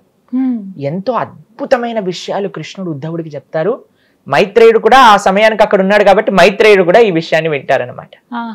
అయితే ఆ యొక్క కృష్ణుడి గురించి చెప్తూ భాగవతంలో చెప్తారండి, కృష్ణో స్వదాగోపకతే ధర్మ జ్ఞానాభి సహ కలో ద్రష్ట దృశామేతాం పునానార్కో ఉదోదిత. కృష్ణుడు ధర్మాన్ని జ్ఞానాన్ని తీసుకొని ఆ యొక్క నిత్య లీలలోకి ఎప్పుడైతే ప్రవేశింపజేయాలి అని అనుకుంటున్నారో, ఇప్పుడు ధర్మం లేదు, జ్ఞానం లేదు, మరి కలియుగంలో ఏంటండి మనం తరింపడానికి ఒక అవకాశం ఉందా అని అంటే, భగవంతుడు అవతార పరిసమాప్తి చేసుకుంటూ ఆ ధర్మ జ్ఞానాన్ని అలానే కృష్ణుడి యొక్క స్వశక్తిని ఒక అవతారంలో ఈ కలియుగానికి ఇచ్చేసి వెళ్ళిపోయారనమాట. ఏంటో తెలుసా అండి? అది భాగవతం. భాగవతం సాక్షాత్తుగా కృష్ణుడు. భాగవతం మొదటి 2 స్కందములు భగవంతుడి యొక్క 2 శ్రీచరణాలు. అలా భాగవతంలో ఉండే 12 స్కందములు భగవంతుడి యొక్క ఒక్కొక్క అంగంలో ఒక్కొక్క పార్ట్గా చెప్తారనమాట. పురాణార్కో ఉదోదిత అంటే భగవంతుడు సమాప్తి అయిపోయింది, అవతారం భాగవతం అవతరించింది. ఎవరి దగ్గర నుంచి? సాక్షాత్తుగా కృష్ణుడు ఉపదేశం చేశాడనమాట ఉద్ధవుడికి. కాబట్టి ఆ భాగవతంలో నిజమైన ఐశ్వర్యం ఏంటి అని అంటే ఆ భాగవతాన్ని అధ్యయనం చేయటం. కృష్ణుడి గురించి తెలుసుకోవాలి పరిపూర్ణంగా అని అంటే ఆ భాగవతాన్ని మనం వినాలి. అందుకే మనం కూడా భాగవతాన్ని చెప్తూ వస్తున్నాం. ఇప్పుడు ఈ రోజు నుంచి 11వ స్కందం మనం ప్రారంభం చేయబోతున్నాం అన్నమాట. కాబట్టి ఈ భాగవతంలో ఎన్నో విలక్షణమైన విషయాలన్నీ కూడా భగవంతుని తత్వతంగా తెలుసుకోవాలి అని అంటే భాగవతాన్ని మనం ఆశ్రయించాలి. అయితే ఈ భాగవతాన్ని మొత్తం కూడా ఉద్ధవుడికి చెప్తాడు. మైత్రేయుడు కూడా ఈ విషయాన్ని వింటారు. విన్నాక కృష్ణుడు చెప్తారు, అయ్యా నేను నా అవతారాన్ని పూర్తి చేస్తున్నాను, నువ్వు బద్రికాశ్రమంలో నా కోసం తపస్సు చేస్తున్న భక్తుల్ని వెళ్ళి నువ్వు కలువు అని చెప్తారనమాట. మనకండి జీవితంలో చాలా మంది అడుగుతారు, అయ్యా స్వామి భగవంతుడు అంటే మన పైన కృప చూపిస్తున్నారని మనకి ఎలా తెలుస్తుంది? ఏంటో తెలుసా అండి? దానికి ఒక సిమ్టమ్, మన జీవితంలో భగవంతుడి యొక్క భక్తులు వస్తారనమాట మన దగ్గరికి. కృష్ణుడు స్వయంగా వెళ్ళలేదు బద్రికాశ్రమానికి, తన భక్తుడైన ఉద్ధవుని పంపించాడు అనమాట. భగవంతుడు మనందరి దగ్గరికి కూడా ఆయన యొక్క కృప ఏ విధంగా పంపిస్తారు అని అంటే తన యొక్క భక్తుల మాధ్యమంగా పంపిస్తారు. ఆ భక్తులు వచ్చి ఏం చెప్తారు? మనకి భాగవతాన్ని ఉపదేశం చేస్తారు. కృష్ణ తత్వాన్ని మొత్తం కూడా భాగవతం ద్వారా మనం నేర్చుకొని ఆ కృష్ణుడికి దగ్గరై మన జీవితాన్ని తరింపజేసుకోవాలి. ఇది కృష్ణుడు ఉద్ధవుడికి ఇచ్చిన నిజమైన ఐశ్వర్యం ఆ యొక్క శ్రీమద్ భాగవతం. అటువంటి గొప్ప నిగమ కల్ప తరోల్ గలితం ఫలం సుఖముఖాద్ అమృత ద్రవ సంయుతం పిబత భాగవతం రసమాలయం ముహురహో రసికా భువి భావుకా అంటారనమాట. మన శాస్త్రాలన్నిటికీ కూడా ఒక చెట్టుగా పోలిస్తే దానికి ఒక అద్భుతమైన తీయటి పండు కాసిందట. అదే శ్రీమద్ భాగవతం. ఇప్పుడు చూడండి, చెట్టు యొక్క సారం మొత్తం కూడా పండులో ఉంటుంది. అందరికి మామిడి పండు అంటే ఇష్టమే కదా. అటువంటి స్వీట్ మామిడి పండు, చిలక కొరికిన మామిడి పండు గురించి విన్నారా? చిలక ఏదైతే పండుని కొరుకుతుందో అది స్వీటెస్ట్ అన్నమాట. చిలక మామూలు పండ్లను కొరకదు, ఏదైతే అన్నిటికంటే తీపిగా ఉంటుందో దాన్ని కొరుకుతుంది అనమాట. అలా శుక మహర్షి చేత చెప్పబడింది. శుక మహర్షి అంటే శుక అంటే ప్యారెట్. అయితే ఆ శుక మహర్షి యొక్క అమృతం కూడా ఈ యొక్క భాగవతాన్ని స్పృశించి అలా పరీక్షిత మహారాజు ద్వారా లోకానికి అందించారన్నమాట. కాబట్టి సకల శాస్త్ర సారాంశం ఏంటి అనంటే అది శ్రీమద్ భాగవతం. అటువంటి భాగవతాన్ని సాక్షాత్తుగా కృష్ణుడు ఉద్ధవుడికి ఉద్ధవ గీత ద్వారా అందించారు. అది కూడా మనకి శ్రీమద్ భాగవతంలో మనకి చక్కగా ఉపదేశం. చాలా చక్కగా వివరించారు గురుగారు. నమస్తే అండి.